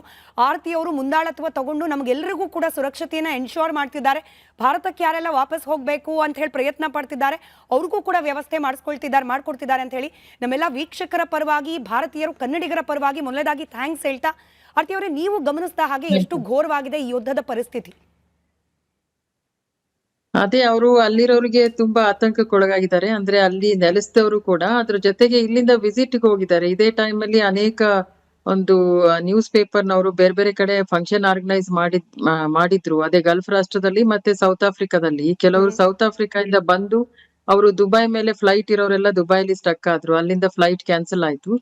ಮತ್ತೆ ಇನ್ನು ಕೆಲವರು ಅಲ್ಲಿ ಫಂಕ್ಷನ್ಗೆ ಹೋದವರು ದುಬೈಲಿ ಸ್ಟಕ್ ಆಗಿದ್ದಾರೆ. ಮತ್ತೆ ಬೆಹ್ರೇನಿಗೆ ಹೋಗಿದ್ರು, ಅಲ್ಲಿ ಮೋಸ್ಟ್ಲಿ ಕನ್ನಡ ಪ್ರಭದವ್ರದ್ದು ಒಂದು ಫಂಕ್ಷನ್ ಇತ್ತು, ಅಲ್ಲಿ ಹೋದವರು ಕೂಡ ತುಂಬಾ ಜನ ಕನ್ನಡಿಗರು ಸ್ಟಕ್ ಆಗಿದ್ದಾರೆ. ಸೊ ಇವರು ವಿಸಿಟರ್ಸ್ ಆಗಿರೋದ್ರಿಂದ ಎಲ್ಲ ಬೇರೆ ಬೇರೆ ಪ್ಯಾಕೇಜ್ ಟೂರ್ ಅಲ್ಲಿ ಹೋಗಿ ಹೋಟೆಲ್ಗಳು ಇದ್ದಾರೆ. ಸೊ ಅಲ್ಲಿ ಈಗ ದುಬೈ ಗವರ್ಮೆಂಟ್ ಕೂಡ ಅವ್ರು ಯಾವ್ದು ಹೋಟೆಲ್ ಅಲ್ಲಿ ಇದಾರೋ ಅದೇ ಹೋಟೆಲ್ ಅಲ್ಲಿ ಇರ್ಲಿ, ಅದನ್ನ ಎಕ್ಸ್ಟೆಂಡ್ ಮಾಡಿ, ಅದೇ ರೇಟಿಗೆ ಅವ್ರನ್ನ ಎಕ್ಸ್ಟೆಂಡ್ ಮಾಡಿ ಅಂತ ಹೋಟೆಲ್ಗಳಿಗೆ ಕೂಡ ಅವ್ರು ಇನ್ಸ್ಟ್ರಕ್ಷನ್ ಕೊಟ್ಟಿದ್ದಾರೆ. ಅದ್ರ ಜೊತೆಗೆ ಈಗ ದುಬೈಲಿ 13,000 ಫ್ಲೈಟ್ಸ್ ಗಳು ಕ್ಯಾನ್ಸಲ್ ಆಗಿತ್ತು ಈ ಯುದ್ಧ ಪ್ರಾರಂಭ ಆದಾಗಿಂದ. ಈಗ ಅವರು ಅಲ್ಲಿ ನ್ಯಾಷನಲ್ ಏರ್ಲೈನ್ಸ್ ಏನಿದೆ, ಎಮಿರೇಟ್ಸ್ ಮತ್ತೆ ಇತಿಹಾದ್, ಈಗ ಸ್ವಲ್ಪ ಪ್ರಾರಂಭ ಮಾಡಿದ್ದಾರೆ. ಕೆಲವು ಫ್ಲೈಟ್ಸ್ ಅಲ್ಲಿ ಜನ ಬರ್ತಿದ್ದಾರೆ, ಮತ್ತೆ ಇಂಡಿಯಾದಿಂದ ಕೂಡ ಕೆಲವರು ಹೋಗ್ತಾ ಇದ್ದಾರೆ. ಕೆಲವರು ಬೆಹ್ರೇನ್ ಅಲ್ಲಿರೋರು ನಾವು ಸೌದಿಯಿಂದ ಬರ್ಬೋದಾ ಅಂತ ನೋಡ್ತಾ ಇದ್ದಾರೆ. ಬೆಹ್ರೇನ್ ಅಲ್ಲಿ ಯಾವುದೇ ಫ್ಲೈಟ್ ಕೂಡ ಇನ್ನು ಪ್ರಾರಂಭ ಆಗಿಲ್ಲ, ಅಲ್ಲಿ ಏರ್ ಸ್ಪೇಸ್ ಪೂರಾ ಕ್ಲೋಸ್ ಆಗಿದೆ. ಅಲ್ಲಿ ನಿನ್ನೆ ನಾನು ರಾಯಭಾರಿಗಳ ಜೊತೆ ಮಾತಾಡುವಾಗ ಕೂಡ ಅಲ್ಲಿ ಸೌಂಡ್ ಕೇಳ್ತಾ ಇತ್ತು, ಅಲ್ಲಿ ಡ್ರೋನ್ದೆಲ್ಲ. ಸೊ ಅವ್ರಿಗೆ ಮಾತಾಡಕ್ಕೂ ಕೂಡ ಆಗ್ಲಿಲ್ಲ, ಡಿಸ್ಕನೆಕ್ಟ್ ಮಾಡಿದ್ರು. ಸೊ ಅಲ್ಲಿ ಬೆಹ್ರೇನ್ ಅಲ್ಲಿ ಕೂಡ ಅಲ್ಲಿ ಅಟ್ಯಾಕ್ ಆಗ್ತಾ ಇದೆ. US ಇದು ಏನೇನು ನಮ್ಮ ಸೌದಿನಲ್ಲಿ US ಎಂಬಸಿ ಮೇಲೆ ಅಟ್ಯಾಕ್ ಆಯ್ತು ಇವತ್ತು. ಸೊ ಕೆಲವರು ಬೆಹ್ರೇನ್ ಅಲ್ಲಿ ಇರೋರು ರೋಡ್ ಮೂಲಕ ಸೌದಿಗೆ ಹೋಗಿ ನಾವು ಬರ್ಬೋದಾ ಇಂಡಿಯಾಕ್ಕೆ, ಅದಕ್ಕೆ ನಮ್ಗೆ ವೀಸಾ ಕೊಡಿಸ್ತೀರಾ ಅಂತ ಫೋನ್ ಮಾಡ್ತಾ ಇದ್ದಾರೆ. ಬಿಕಾಸ್ ಬೆಹ್ರೇನ್ ಇಂದ ಬಾರ್ಡರ್ ಅದು, ರೋಡ್ ಅಲ್ಲಿ ಹೋಗಿ ಬರ್ಬೋದು. ಬಟ್ ಆದ್ರೆ ಅಲ್ಲಿ ಕೂಡ ಇವತ್ತು ಅಟ್ಯಾಕ್ ಆಗಿರೋದ್ರಿಂದ ಅವರು ಕೂಡ ಹೆದರ್ತಾ ಇದ್ದಾರೆ. ಮತ್ತೆ ಅಲ್ಲಿ ವೀಸಾ ಕೂಡ ತಕ್ಷಣ ಸಿಗಲ್ಲ ಅಲ್ಲಿ. ಬಿಕಾಸ್ ಈಗ ತಾವು ಹಿಂಗ್ ಕನೆಕ್ಟಿಂಗ್ ಬ್ರಿಡ್ಜ್ ತರದಲ್ಲಿ ವರ್ಕ್ ಆಗ್ತಿರೋದ್ರಿಂದ ನೇರವಾಗಿ ಪ್ರಶ್ನೆ ಕೇಳ್ತೀನಿ ಆರ್ತಿ ಅವರೇ, ಭಾರತ ಸರ್ಕಾರ ಇಂಥ ಪರಿಸ್ಥಿತಿಯಲ್ಲಿ ಏನ್ ಸಹಾಯ ಮಾಡಬಹುದಾಗಿತ್ತು? ಟೂರಿಸ್ಟ್ ಗಳಿಗಾಗಿರಬಹುದು ಅಥವಾ ಅನಿವಾಸಿ ಭಾರತೀಯರಿಗಾಗಿರಬಹುದು, ಅದು ತಕ್ಕ ಮಟ್ಟಿಗೆ ಆಗ್ತಾ ಇದೆಯಾ ಇಲ್ವಾ ಅಂತ ಹೇಳಿ? ಅದೇ, ಅವರು ನಾರ್ಮಲಿ ಇವ್ಯಾಕ್ಯುಯೇಷನ್ ಫ್ಲೈಟ್ಸ್ ಅರೇಂಜ್ ಮಾಡ್ಬೇಕಾಗಿತ್ತು, ಬಟ್ ಅದಿನ್ನು ಕೂಡ ಸರ್ಕಾರದ ಕಡೆಯಿಂದ ಯಾವ್ದು ಆಗಿಲ್ಲ. ಈಗ ಏನಿದೆ ಅದು ಏರ್ಲೈನ್ಸ್ ಅವರೇ ಕೆಲವು ಫ್ಲೈಟ್ಸ್ ಅನ್ನ ಬಿಡ್ತಾ ಇದ್ದಾರೆ ಭಾರತಕ್ಕೆ ಬರಕ್ಕೆ, ಈಗ ದುಬೈಯಿಂದ ಕೂಡ. ಬಟ್ ಗವರ್ಮೆಂಟ್ ಯಾವ್ದು ಕೂಡ ಆಕ್ಷನ್ ಇನ್ನೂ ತಗೊಂಡಿಲ್ಲ. ಇಲ್ಲಿಂದ ಇವ್ಯಾಕ್ಯುಯೇಷನ್ ಫ್ಲೈಟ್ಸ್ ಕರ್ಸಿ ನಮ್ಮವ್ರನ್ನ ವಾಪಸ್ ತರ್ಸತ್ತ ಇನ್ನ ಮಾಡ್ತಾ ಇಲ್ಲ. ಸೊ ಅದ್ರ ಬಗ್ಗೆ ಸ್ವಲ್ಪ ಅವ್ರು ಕೂಡ ಗಮನ ಕೊಡ್ಬೇಕು. ನಾನು ಕೂಡ ನಮ್ಮ ಗಲ್ಫ್ ರಾಷ್ಟ್ರದ ಎಲ್ಲಾ ರಾಯಭಾರಿಗಳ ಜೊತೆ ನಾನು ಇವತ್ತು ಮಾತಾಡ್ದೆ, ಅದನ್ನ ಮಾಡ್ಬೇಕಾಗತ್ತೆ ಅಂತ. ಯಾಕಂದ್ರೆ ಇವತ್ತು ನಮ್ ಚಿಕ್ಕಮಂಗ್ಳೂರ್ ಜಿಲ್ಲೆದು ಒಂದು ಕೊಪ್ಪ ಹುಡುಗ ಇನ್ನ ಇರಾನ್ ಅಲ್ಲಿ 1 ವಾರದಿಂದ ಅವ್ರ ತಂದೆ ಜೊತೆ ಕಾಂಟ್ಯಾಕ್ಟ್ ಇಲ್ಲ. ಯುದ್ಧ ಆದ್ಮೇಲೆ ಅವ್ರದ್ದು ಫೋನ್ ಬಂತು. ನಾನು ಅವನು ಇಲ್ಲಿ ಚಿಕ್ಕಮಂಗ್ಳೂರ್ ಜಿಲ್ಲೆ ಕೊಪ್ಪ ಹುಡುಗ, ಅವ್ನು 6 ತಿಂಗಳ ಹಿಂದೆ ಅಲ್ಲಿಗೆ ಕೆಲ್ಸಕ್ಕೆ ಹೋಗಿದ್ದ. ನೇವಿ ಇದ್ರಲ್ಲಿ ಕೆಲಸ ಮಾಡ್ತಾ ಇದ್ದ ಶಿಪ್ ಅಲ್ಲಿ. ಅವ್ರು ಕುವೈಟ್ ಅಲ್ಲಿ ಹೋಗ್ಬೇಕಾಗಿತ್ತು. ಇರಾನ್ ಬಾರ್ಡರ್ ಅಲ್ಲಿ ಅದು ಶಿಪ್ ಹೊರಡ್ಬೇಕಾಗಿದ್ದಾಗ ಯುದ್ಧ ಪ್ರಾರಂಭ ಆಗಿದ್ರಿಂದ ಹಡಗ್ನಲ್ಲೇ ಇದ್ದಾರೆ ಅವರು. ಬಟ್ ಇವತ್ತು ತಂದೆಗೆ ತುಂಬಾ ಆತಂಕ ಆಗಿತ್ತು. ಆಮೇಲೆ ಕಾಂಟ್ಯಾಕ್ಟ್ ಆಗ್ತಾ ಇರಲಿಲ್ಲ ಅವ್ನ್ ಫೋನ್ ಮೂಲಕ. ಮತ್ತೆ ಇವತ್ತು ನಾನು ಅಲ್ಲಿಂದ ರಾಯಭಾರಿಗಳ ಜೊತೆ ಮಾತಾಡಿದೆ ಇರಾನ್ ನಲ್ಲಿ. ಸರಿ. ಸೊ ಆಮೇಲೆ ಅವ್ರಿಗೂ ಕೂಡ ಅದು ಇಂಡಿಯಾ ನಂಬರ್ ಆಗಿದ್ರಿಂದ ಅವ್ರಿಗೂ ಕನೆಕ್ಟ್ ಆಗ್ಲಿಲ್ಲ, ಇಂಟರ್ನೆಟ್ ಇಲ್ಲ, ವೈಫೈ ಇಲ್ಲ. ಸೊ ಆಮೇಲೆ ಅವನು ಕೆಲಸ ಮಾಡೋ ಕಂಪನಿಗೆ ಫೋನ್ ಮಾಡಿ ಕೇಳಿ ಅವನು ಸುರಕ್ಷಿತವಾಗಿದ್ದಾನೆ. ಇನ್ ಜನರಲ್ ಭಾರತದ ಸರ್ಕಾರ ಇನ್ನೊಂಚೂರು ಆಕ್ಟಿವ್ ಆಗಿ ಕೆಲಸ ಮಾಡಬಹುದಾಗಿತ್ತು ಅನ್ನೋದು ನಿಮ್ಮ ಒಪಿನಿಯನ್. ಸೊ ಮೇಡಮ್, ನಿಮಗೆ ಟೈಮ್ ಇದ್ರೆ ಇನ್ನೊಂದು 2 ನಿಮಿಷ ನಮ್ಮ ಜೊತೆಯಲ್ಲಿರಿ. ನಾನೊಂದು ಕ್ವಿಕ್ ಕ್ವೆಶ್ಚನ್ ಕಾಂಗ್ರೆಸ್ ಹಾಗೆ ಬಿಜೆಪಿ ವಕ್ತಾರರಿಂದ ಕೇಳ್ಕೊಂಡು ನಿಮ್ಮ ಹತ್ರ ವಾಪಸ್ ಬರ್ತೀನಿ. ಅಶೋಕ್ ಅವ್ರೆ, ಈಗ ಕಾಂಗ್ರೆಸ್ನಿಂದ ಕೆಲ MLCಗಳು ಹಾಗೆ ಶಾಸಕರು ಫಾರಿನ್ ಟ್ರಿಪ್ಗೆ ಹೋದವ್ರು ಒಬ್ಬೊಬ್ಬರಾಗೆ ವಾಪಸ್ ಬರ್ತಿದ್ದಾರೆ. ಏರ್ಪೋರ್ಟ್ನಲ್ಲೇ ಬೈತಿದ್ದಾರಪ್ಪ, ಭಾರತ ಸರ್ಕಾರದ ಕಡೆಯಿಂದ ಏನು ಪ್ರಯೋಜನ ಆಗಲಿಲ್ಲ. ಈಗ ಆರ್ತಿ ಮೇಡಮು ಹೇಳ್ತಾ ಇದ್ರು, ಏನಾದರೂ ಪರ್ಯಾಯ ವ್ಯವಸ್ಥೆಯನ್ನ ಇನ್ನೊಂಚೂರು ಬೆಟರ್ ಆಗಿ ಮಾಡಬಹುದಾಗಿತ್ತು, ಮಾಡಲಿಲ್ಲ. ನಾವು ಪೊಲಿಟಿಕಲ್ ಒಪಿನಿಯನ್ ಆಯಿತು, JDSನವರು ಬೈದಿದ್ದಾರೆ ಓಪನ್ ಆಗಿ. ಇದರ ಜೊತೆಗೆ ನಾವು ಪೊಲಿಟಿಕಲಿ ಇರಾನ್ ಪರವಾಗಿ ನಿಲ್ಲಬೇಕಾಗಿತ್ತಾ ಇಲ್ವಾ ಅನ್ನೋದ್ರ ಆ ತರ್ಕಕ್ಕೆ ಹೋಗ್ಲಿಕ್ಕೆ ಮುಂಚೆ ವ್ಯವಸ್ಥೆಗಳ ಬಗ್ಗೆ ಕೂಡ ಆರೋಪ ಇದೆ. ಅಶೋಕ್ ಅವ್ರೆ ನೋಡಿ, ಭಾರತ ಸರ್ಕಾರ ನರೇಂದ್ರ ಮೋದಿ ಅವರ ನೇತೃತ್ವದಲ್ಲಿ ಯಾವಾಗಲೂ ಪ್ರೊಆಕ್ಟಿವ್ ಆಗಿ ಕೆಲಸ ಮಾಡಿದೆ. ಇಲ್ಲೂ ಸಹ ಪ್ರೊಆಕ್ಟಿವ್ ಆಗಿ ಕೆಲಸ ಮಾಡಿದೆ. ಆಗಲೇ ಹೇಳ್ತಾ ಇದ್ರು ಉಮರ್ ಶರೀಫ್ ಅವರು, ಏನಂದರೆ ಏರ್ ಬೇಸ್, ತಾವು ಹೇಳ್ತಾ ಇದ್ರಿ ಏರ್ ಬೇಸೇ ಕಂಪ್ಲೀಟಾಗಿ ಕ್ಲೋಸ್ ಡೌನ್ ಆಗೋಗಿದೆ. ಬೆಹ್ರೇನ್ ಇರ್ಬೋದು ಅಥವಾ ಕುವೇಟ್ ಇರ್ಬೋದು, ಬೇರೆ ಬೇರೆ ಕಡೆ ಇರ್ಬೋದು. ಈಗಾಗಲೇ ನರೇಂದ್ರ ಮೋದಿಯವರು ನಿನ್ನೆ ಬೆಳಗ್ಗೆ ಎಲ್ಲ GCC ಕಂಟ್ರೀಸ್ ಜೊತೆ ಮಾತಾಡಿ ಎಲ್ಲ GCC ಕಂಟ್ರೀಸ್ನ ತಮ್ಮ ಯಾವ ರೀತಿ ಭಾರತ ಸರ್ಕಾರದ ಕೋಆಪರೇಷನ್ ಇದೆ ಅದನ್ನು ಹೇಳಿದ್ದಾರೆ. ಜೊತೆಗೆ ಭಾರತ ಯಾವ ರೀತಿ ಸ್ಟ್ಯಾಂಡ್ ತೆಗೆದುಕೊಬೇಕು ಅಂತಲೂ ಹೇಳಿದ್ದಾರೆ. ಪ್ರಾಬಲಿ ಆ ಸರ್ಕಾರಗಳ ಜೊತೆ ಮಾತಾಡಿ ಇನ್ನು ಅಂದರೆ ಇವತ್ತು ಅಥವಾ ನಾಳೆನಲ್ಲೋ ಅಥವಾ ಇನ್ನು 1 ದಿವಸ 2 ದಿವಸದಲ್ಲಿ ಅವ್ರನ್ನೆಲ್ಲರನ್ನೂ ಸಹ ಭಾರತಕ್ಕೆ ಕರೆಸ್ಕೊಳ್ತಕ್ಕಂತಹ ಕೆಲಸ ಆಗುತ್ತೆ. ಆ ಒಂದು ಏನಂತ ಹೇಳಿದ್ರೆ, ಈಗ ಆಗಿದ ಕೂಡಲೇ ಎಲ್ಲ ಮಾಡಿಬಿಡ್ಬೇಕು, ಅದು ಸರಿಯಾದ ತರ್ಕ ಅಲ್ಲ. ಯಾಕಂದರೆ ಅದಾದಮೇಲೆ ಅದನ್ನ ಒಂದು ಸ್ವಲ್ಪ ಇಂಪ್ಯಾಕ್ಟ್ ಇರ್ತದೆ. ಅದು ಇವತ್ತೇ ಎಂಡ್ ಆಗ್ಬೋದಾ, ನಾಳೆ ಎಂಡ್ ಆಗ್ಬೋದಾ ಗೊತ್ತಿರಲ್ಲ. ಯಾಕೆಂದರೆ ಆಗಲೇ ಎಕ್ಸ್ಪೆಕ್ಟೇಷನ್ನು ಮೋದಿ ಫ್ರೆಂಡು ನೋಡಿ ಅವಾರ್ಡ್ ಕೊಡುವಂತ ದೇಶ, ಇಂಥ ದೇಶಗಳ ಜೊತೆಯಲ್ಲೂ ಮಾತುಕತೆ ಮಾಡಿ ಭಾರತೀಯರನ್ನ ಸುರಕ್ಷಿತವಾಗಿ ವಾಪಸ್ ಕರ್ಕೊಂಡು ಬರ್ಲಿಕ್ಕೆ ಪ್ರಯತ್ನಗಳಾಗದೆ ಹೋದ್ರೆ ಹೆಂಗೆ? ಇದು ಕಾಮನ್ಲಿ ಹೇಳೋ ಪ್ರಶ್ನೆ. ರಾಜತಾಂತ್ರಿಕ ವಿಚಾರಗಳಲ್ಲಿ ಯಾರು ಫ್ರೆಂಡು ಅಲ್ಲ, ಯಾರು ದುಶ್ಮನ್ನು ಅಲ್ಲ. ಎಲ್ಲರೂ ಸಹ ಅವರವರ ಸ್ಪೇಸ್ನ ಅವ್ರವ್ರ ಪಾರ್ಟು, ಅವ್ರವ್ರ ರೋಲ್ ಅವ್ರು ಪ್ಲೇ ಮಾಡಬೇಕು. ಇದೊಂಥರ ಹೆಂಗೆ ಅಂತ ಹೇಳಿದ್ರೆ, ರಾಜತಾಂತ್ರಿಕ ವಿಚಾರಗಳೇನಿರ್ತವೆ ಇದೊಂಥರ ಕೀ ಏನಿರುತ್ತೆ, ಯಾರೋ ಒಬ್ಬರ ಹತ್ರ ಸೂತ್ರಧಾರಿ ಇರಲ್ಲ. ಸೂತ್ರಧಾರಿಗಳೆಲ್ಲ ಅವ್ರವ್ರವ್ರವ್ರವ್ರಿಗೆ ಇರ್ತಾರೆ, ಪಾತ್ರಧಾರಿಗಳು ಅವ್ರವರೇ ಇರ್ತಾರೆ. ಅಂದರೆ ಭಾರತಕ್ಕೆ ಯಾವ್ದು ಬೆಸ್ಟು ನೋಡಿ, ನಿಮ್ಮ ಒಂದು ಚಾನಲಲ್ಲೇ ಒಂದು ಡಿಸ್ಕಷನಲ್ಲಿ ಒಬ್ಬ ಅನುವಾಸಿ ಭಾರತೀಯರು ತುಂಬ ಚೆನ್ನಾಗಿ ಎಕ್ಸ್ಪ್ಲೈನ್ ಮಾಡಿದ್ರು. ತುಂಬ ಚೆನ್ನಾಗಿ ಎಕ್ಸ್ಪ್ಲೈನ್ ಮಾಡಿದ್ರು. ಅವ್ರು ಇಡೀ ತಮ್ಮ ಕಮೆಂಟ್ಸ್ ಎಲ್ಲ ನೋಡ್ತಾ ಇದ್ರೆ ತುಂಬ ಚೆನ್ನಾಗಿ ಆ ವ್ಯಕ್ತಿ ಎಕ್ಸ್ಪ್ಲೈನ್ ಮಾಡಿದಷ್ಟು ಯಾರು ಎಕ್ಸ್ಪ್ಲೈನ್ ಮಾಡಲಿ. ಯಾಕೆಂದರೆ ಭಾರತದ ನ್ಯೂಟ್ರಾಲಿಟಿ ಏನಿದೆ, ಇವತ್ತು ಭಾರತಕ್ಕೆ ಯಶಸ್ಸು ಎಲ್ಲಿ ಸಿಗ್ತಾ ಇದೆ, ಭಾರತದ GDP ಗ್ರೋತ್ ಏನಾಗ್ತಿದೆ, ಎಲ್ಲವೂ ಸಹ ಬಿಕಾಸ್ ಆಫ್ ನರೇಂದ್ರ ಮೋದಿಯವರ ನ್ಯೂಟ್ರಾಲಿಟಿ ಮತ್ತು ರಾಜತಾಂತ್ರಿಕ ವಿಚಾರಗಳಿಂದ. ಅದನ್ನು ಹೋಗ್ಬಿಟ್ಟು ನಾವು ಇವತ್ತು ಸಡನ್ನಾಗಿ ಹೇಳ್ತೀವಿ ಹಾಗೆ ಹೀಗೆ ಅಂತ ಹೇಳ್ತಕ್ಕಂಥದ್ದು ಒಳ್ಳೆಯದಲ್ಲ.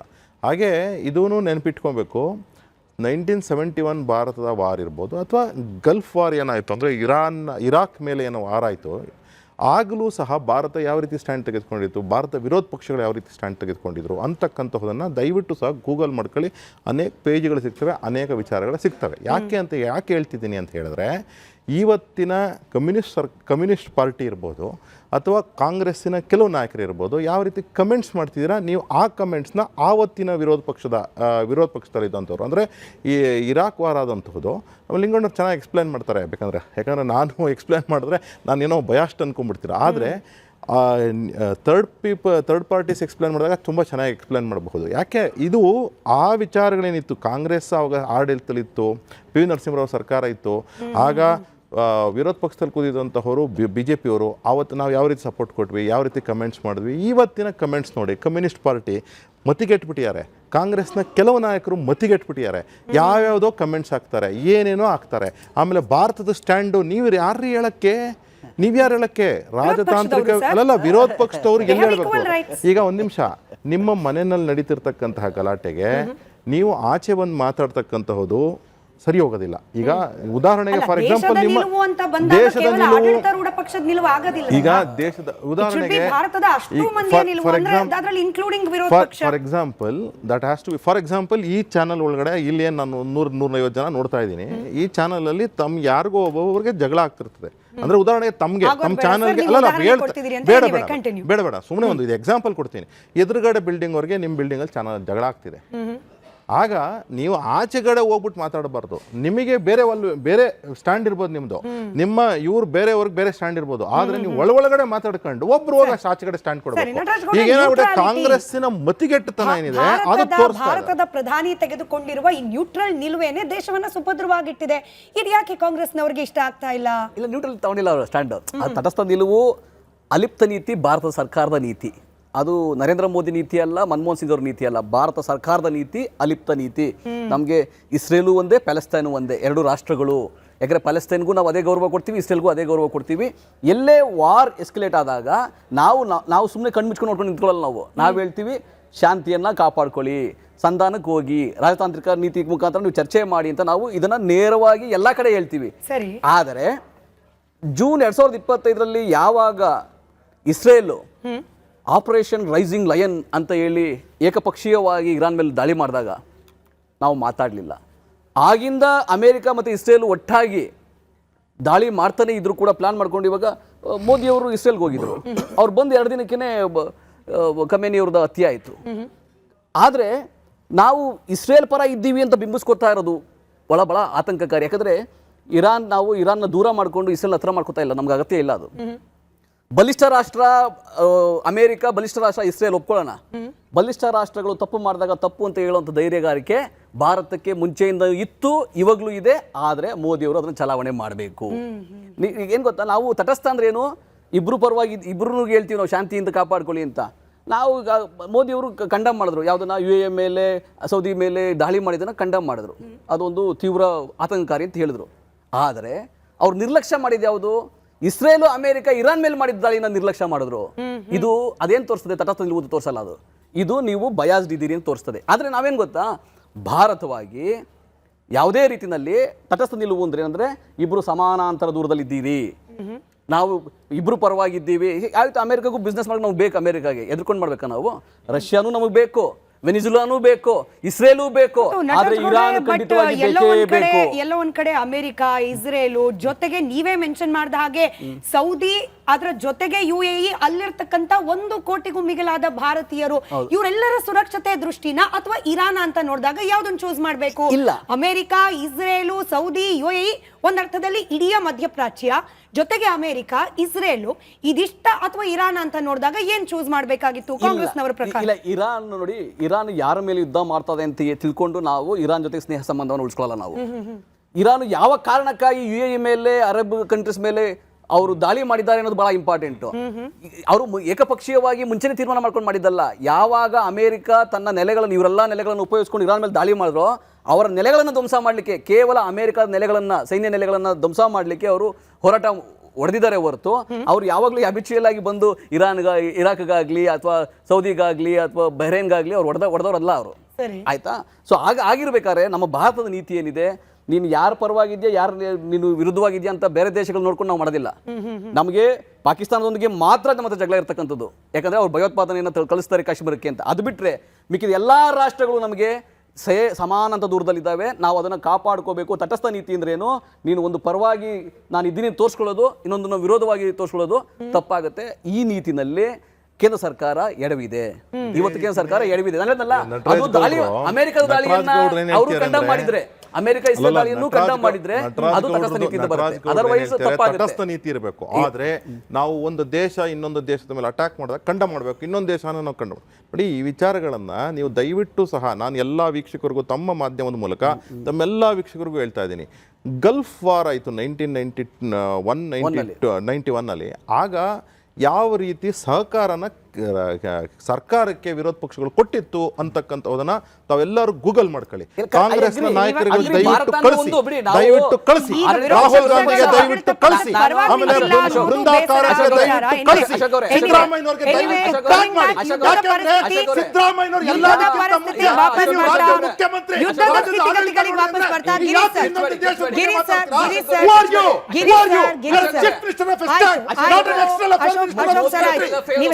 Please take care of the ನೀವ್ ಹೇಳಿದ್ರಿ ಅಶೋಕ್ ಅವ್ರೆ, ನಾವು ಕೇಳಿಸ್ಕೊಂಡ್ವಿ. ನೀವ್ ಹೇಳಿದ್ರಿ ನಾವು ಕೇಳಿಸ್ಕೊಂಡ್ವಿ. ಗಿರೀಶ್ ಸರ್ ಆನೆ. ಅದ್ರ ಬಗ್ಗೆ ನೋಡ್ಕೊಳ್ಳಿ. ಗಿರೀಶ್ ಸರ್ ಆನೆ. ನೀವು ರಾಜತಾಂತ್ರಿಕ ಗಿರೀಶ್ ಸರ್ ಆನೆ. ಗಿರೀಶ್ ಸರ್ ಆನೆ. ಇಲ್ಲ. ಇವತ್ತು ವಿಚಾರಗಳ ಮಂಥನ ಆಗ್ಲಿ ಅವರ ಸಮಯದಲ್ಲಿ ಅವ್ರವ್ರು ಮಾತನಾಡ್ಲಿಕ್ಕೆ ಅವಾಗ್ಲಿಂದ ಅವಕಾಶ ಮಾಡ್ಕೊಟ್ಟಿದ್ದೀರಿ. ಇನ್ನು ಮುಂದೆ ಕೂಡ ಹಾಗೆ ಅವಕಾಶ ಮಾಡ್ಕೊಡಿ. ಗಿರೀಶ್ ಸರ್, ಇರಾನ್ ಆಶ್ಚರ್ಯ ಏನಾಗ್ತಿದೆ ಅಂದ್ರೆ ಅಮೆರಿಕವೇ ಹೇಳ್ಕೊಂಡಿರೋ ರೀತಿಯಲ್ಲಿ, ಇಸ್ರೇಲೇ ಹೇಳ್ಕೊಂಡಿರೋ ರೀತಿಯಲ್ಲಿ ಲಾಂಚ್ ಪ್ಯಾಡ್ಗಳನ್ನ ಧ್ವಂಸ ಮಾಡಲಾಗಿದೆ ಇರಾನ್ನದು. Supreme military ಲೀಡರ್ಗಳನ್ನ ಹೊಡೆದುರುಳಿಸಲಾಗಿದೆ. ಇಷ್ಟೆಲ್ಲ ಆದ್ಮೇಲೂ ಕೂಡ ಇರಾನ್ ಮಾಡ್ತಾ ಇರೋದು ಪ್ರಿಸೈಸ್ ಅಟ್ಯಾಕ್. ಹಾಗಾದ್ರೆ ಇರಾನ್ಗೆ ಬೆಂಬಲ ಬಲವಾಗಿ ನಿಂತಿರೋದೇನು? ಮೇಲ್ನೋಟಕ್ಕೆ ನಮಗೆ ಹೆಂಗೆ ಕಾಣ್ತಾ ಇದೆ? 16+ ಕಂಟ್ರೀಸ್ ವರ್ಸಸ್ ಇರಾನ್ ಒಂದೇ ಏಕಾಂಗಿ ಹೋರಾಟ. ಬಟ್ ಸ್ಟಿಲ್ ಇರಾನ್ ಮಂಡಿಯೋರೋ ಲಕ್ಷಣಗಳು ಕಾಣ್ತಾ ಇಲ್ಲ. ಈ ಬಲ ಹೆಂಗ್ ಸಿಗ್ತಿದೆ ಅಂತ? ಇರಾನ್ ಏನಾಯಿತು, they are supplying around 90% of their oil to China. So lot of technology got transferred from ಚೈನಾಯಿಂದ. ಸುಮಾರು ಟೆಕ್ನಾಲಜಿ ಅಂತ ಹೇಳೋಕ್ಕಿಂತ they whatever the electronic equipments and some parts got transferred from China. ರಷ್ಯಾನು ತುಂಬ help ಮಾಡ್ತು. S-300 ಮತ್ತು Chinese version HQ-9B ಇದೆಲ್ಲ ಅವರು ಕಲೆಕ್ಟ್ ಮಾಡಿ ಇಟ್ಕೊಂಡಿದ್ರು. Plus they are technologically advanced. ಯಾಕಂದರೆ ಡ್ರೋನ್ ಎಲ್ಲ ಇನ್ಫ್ಯಾಕ್ಟ್ ಆ ಲೈನ್ನೇ ಅವರು ಎಸ್ಟಾಬ್ಲಿಷ್ ಮಾಡಿಕೊಟ್ಟಿದ್ದಾರೆ ರಷ್ಯನ್ಸ್ಗೆ. Iranians are very clever people, they are not ಇದು. And Iran is not a small country. ಇದು 50% ಇಂಡಿಯಾ ಅಷ್ಟಿದೆ. ಹತ್ತತ್ರ 1.6 ಮಿಲಿಯನ್ ಸ್ಕ್ವೇರ್ ಕಿಲೋಮೀಟರ್ಸ್ ಇರುವಷ್ಟು ದೊಡ್ಡದು ಇರಾನ್. ಸೊ ಆಲ್ಸೋ ದೇರ್ ಇದು land terrain is helping them. Mountains, it is not a very flat terrain. ನೀವು ನೋಡಿ, ಅಫ್ಘಾನಿಸ್ತಾನದಲ್ಲಿ Americans in 20 years could not win a war there. Because why? They were using the terrains as the main advantage. And guerrilla warfare, they were very good in guerrilla warfare. ನಾವೀಗ ಅಮೇರಿಕಾಗೆ ಭಯ ಇದೆ ಒಳಗೋಗೋಕ್ಕೆ. So they R ಏನು ಮಾಡ್ತಿದ್ದಾರೆ, ಕರ್ಡ್ಸ್ನ ಎಬ್ಬರಿಸ್ತಾ ಇದ್ದಾರೆ. ನಾವು ನಿಮಗೆಲ್ಲ missiles ಕೊಡ್ತೀವಿ, ನೀವು ಒಳಗೋಗಿ. They are not ready to put boots inside Iran because the terrain itself is not very familiar to them. So ಈ ಟೆರೇನ್ ಅಡ್ವಾಂಟೇಜು ಎಲ್ಲೆಲ್ಲಿ ಸ್ಟಿಲ್ ದಿ ಲಾಂಚರ್ಸ್ ಪ್ಯಾಡ್ ಎಲ್ಲಿ ಮೌಂಟನ್ ಕೆಳಗಿಟ್ಟಿದ್ದೀರೋ, ಕೆಳಗಿಟ್ಟಿದ್ದಾರೋ, they are unable to identify so easily. So identify ಮಾಡಿರೋ ಅಷ್ಟಂತೂ ಹೊಡೆದಿದ್ದಾರೆ. 1,000 target ಅಷ್ಟು ಮಾಡಿದ್ದೀವಿ, ಇನ್ನೂ 1,500 ಟಾರ್ಗೆಟ್ ಅಷ್ಟಿದೆ ಅಂತಾರೆ. So they R failing means it is taking lot of time for them. ಆ ಒಂದು ಇದು ಸಿಗ್ತಾ ಇಲ್ಲ ಅವ್ರಿಗೆ, ಎಲ್ಲೆಲ್ಲಿಂದ ಲಾಂಚ್ ಆಗ್ತಾ ಇದೆ. ಆಮೇಲೆ drones, they very much advantage is the drones. They have got 10 variants of drones. So these drones, these can, ನೀವು ಹೇಳ್ದಂಗೆ $20,000 $30,000 ಮಾಡ್ತಾ ಇದ್ದಾರೆ ಆ ಡ್ರೋನ್ನ. ಆ ಡ್ರೋನ್ ಅಡ್ವಾಂಟೇಜು ಅವರು they have manufactured in millions. ನಮ್ಮಲ್ಲಿ ನಾವೇ ಆರ್ಮಿಲಿ ನೋಡಿದ್ರೆ 10 ಡ್ರೋನು 5 ಡ್ರೋನು 25 ಡ್ರೋನ್ ಇಟ್ಕೊಂಡು ಕೂತಿದ್ದೀವಿ. ಬಟ್ ಅಲ್ಲಿ they have manufactured in millions. They are using the drones technology. So this is where ಆ ಡ್ರೋನ್ಸ್ ಏನಾಗುತ್ತೆ, 1 ಡ್ರೋನ್ ಕಳಿಸಲ್ಲ, ದೇ ಸೆಂಡ್ 100 ಡ್ರೋನ್ಸ್. ಅವಾಗ ಏನಾಗುತ್ತೆ ಅಂದರೆ ಇವ್ರಿಗೆ ಒಂದು ಕಡೆ ಜಾಮಿಂಗ್ ಎಫೆಕ್ಟು ಮಾಡುತ್ತೆ, ಇನ್ನೊಂದು ಕಡೆ ಆ ಇಂಟರ್ಸೆಪ್ಟರ್ ಎಷ್ಟು ಡ್ರೋನ್ಸ್ ಅಂತ ಹೊಡೆಯುತ್ತೆ. 100ರಲ್ಲಿ ಒಂದು 50 ಹೊಡೆದ್ರೂ ಇನ್ನು 30-40 ಬಿದ್ರೂ ತುಂಬ ದೊಡ್ಡ ಡ್ಯಾಮೇಜ್ ಆಗುತ್ತೆ. They want send 1 or 2 drones, swarm of drones, ಅಂದರೆ ಸ್ಯಾಚುರೇಟ್ ಮಾಡಿಬಿಡ್ತಾರೆ ಡ್ರೋನ್ಸಲ್ಲಿ.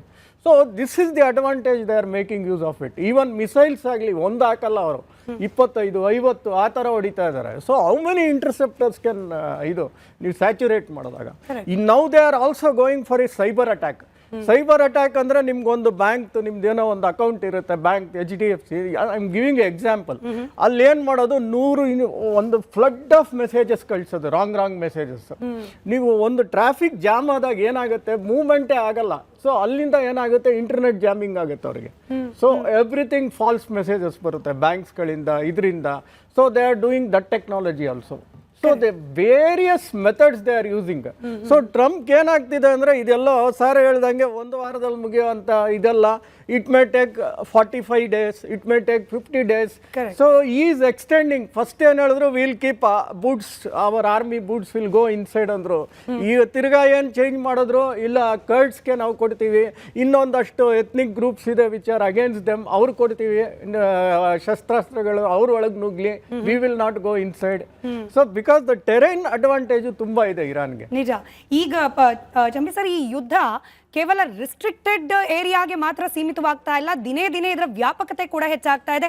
ಈಗಷ್ಟೇ ನಾನೊಂದು ರಿಪೋರ್ಟ್ ಓದ್ತಾ ಇದ್ದೆ, ಶ್ರೀಲಂಕಾ ಬಳಿಯಲ್ಲಿ ಇಂಡಿಯನ್ ಓಷನ್ ನಲ್ಲಿ US ನ ಸಬ್ಮೆರೀನ್ಗಳು ಇರಾನ್ನ ವಾರ್ಶಿಪ್ ಅನ್ನ ಹೊಡೆದಾಕಿದೆ. ಅದು ಪ್ರಾಕ್ಟೀಸ್ಗೇನೋ ಡ್ರಿಲ್ಗೇನೋ ಬಂದಿದ್ದು ವಾಪಸ್ ಹೋಗ್ತಾ ಇದ್ದ ಸಂದರ್ಭದಲ್ಲಿ ಅಂತ. ಇದರ ಜೊತೆಗೆ ಬಹುತೇಕ ಏಷ್ಯನ್ ಕಂಟ್ರೀಸ್ ಅವಲಂಬಿತವಾಗಿದ್ದ ಸ್ಟ್ರೇಟ್ ಆಫ್ ಹಾರ್ಮೋಸ್ ಜಲಸಂಧಿ ಕೂಡ ಬ್ಲಾಕ್ ಆಗ್ತಾ ಇದೆ.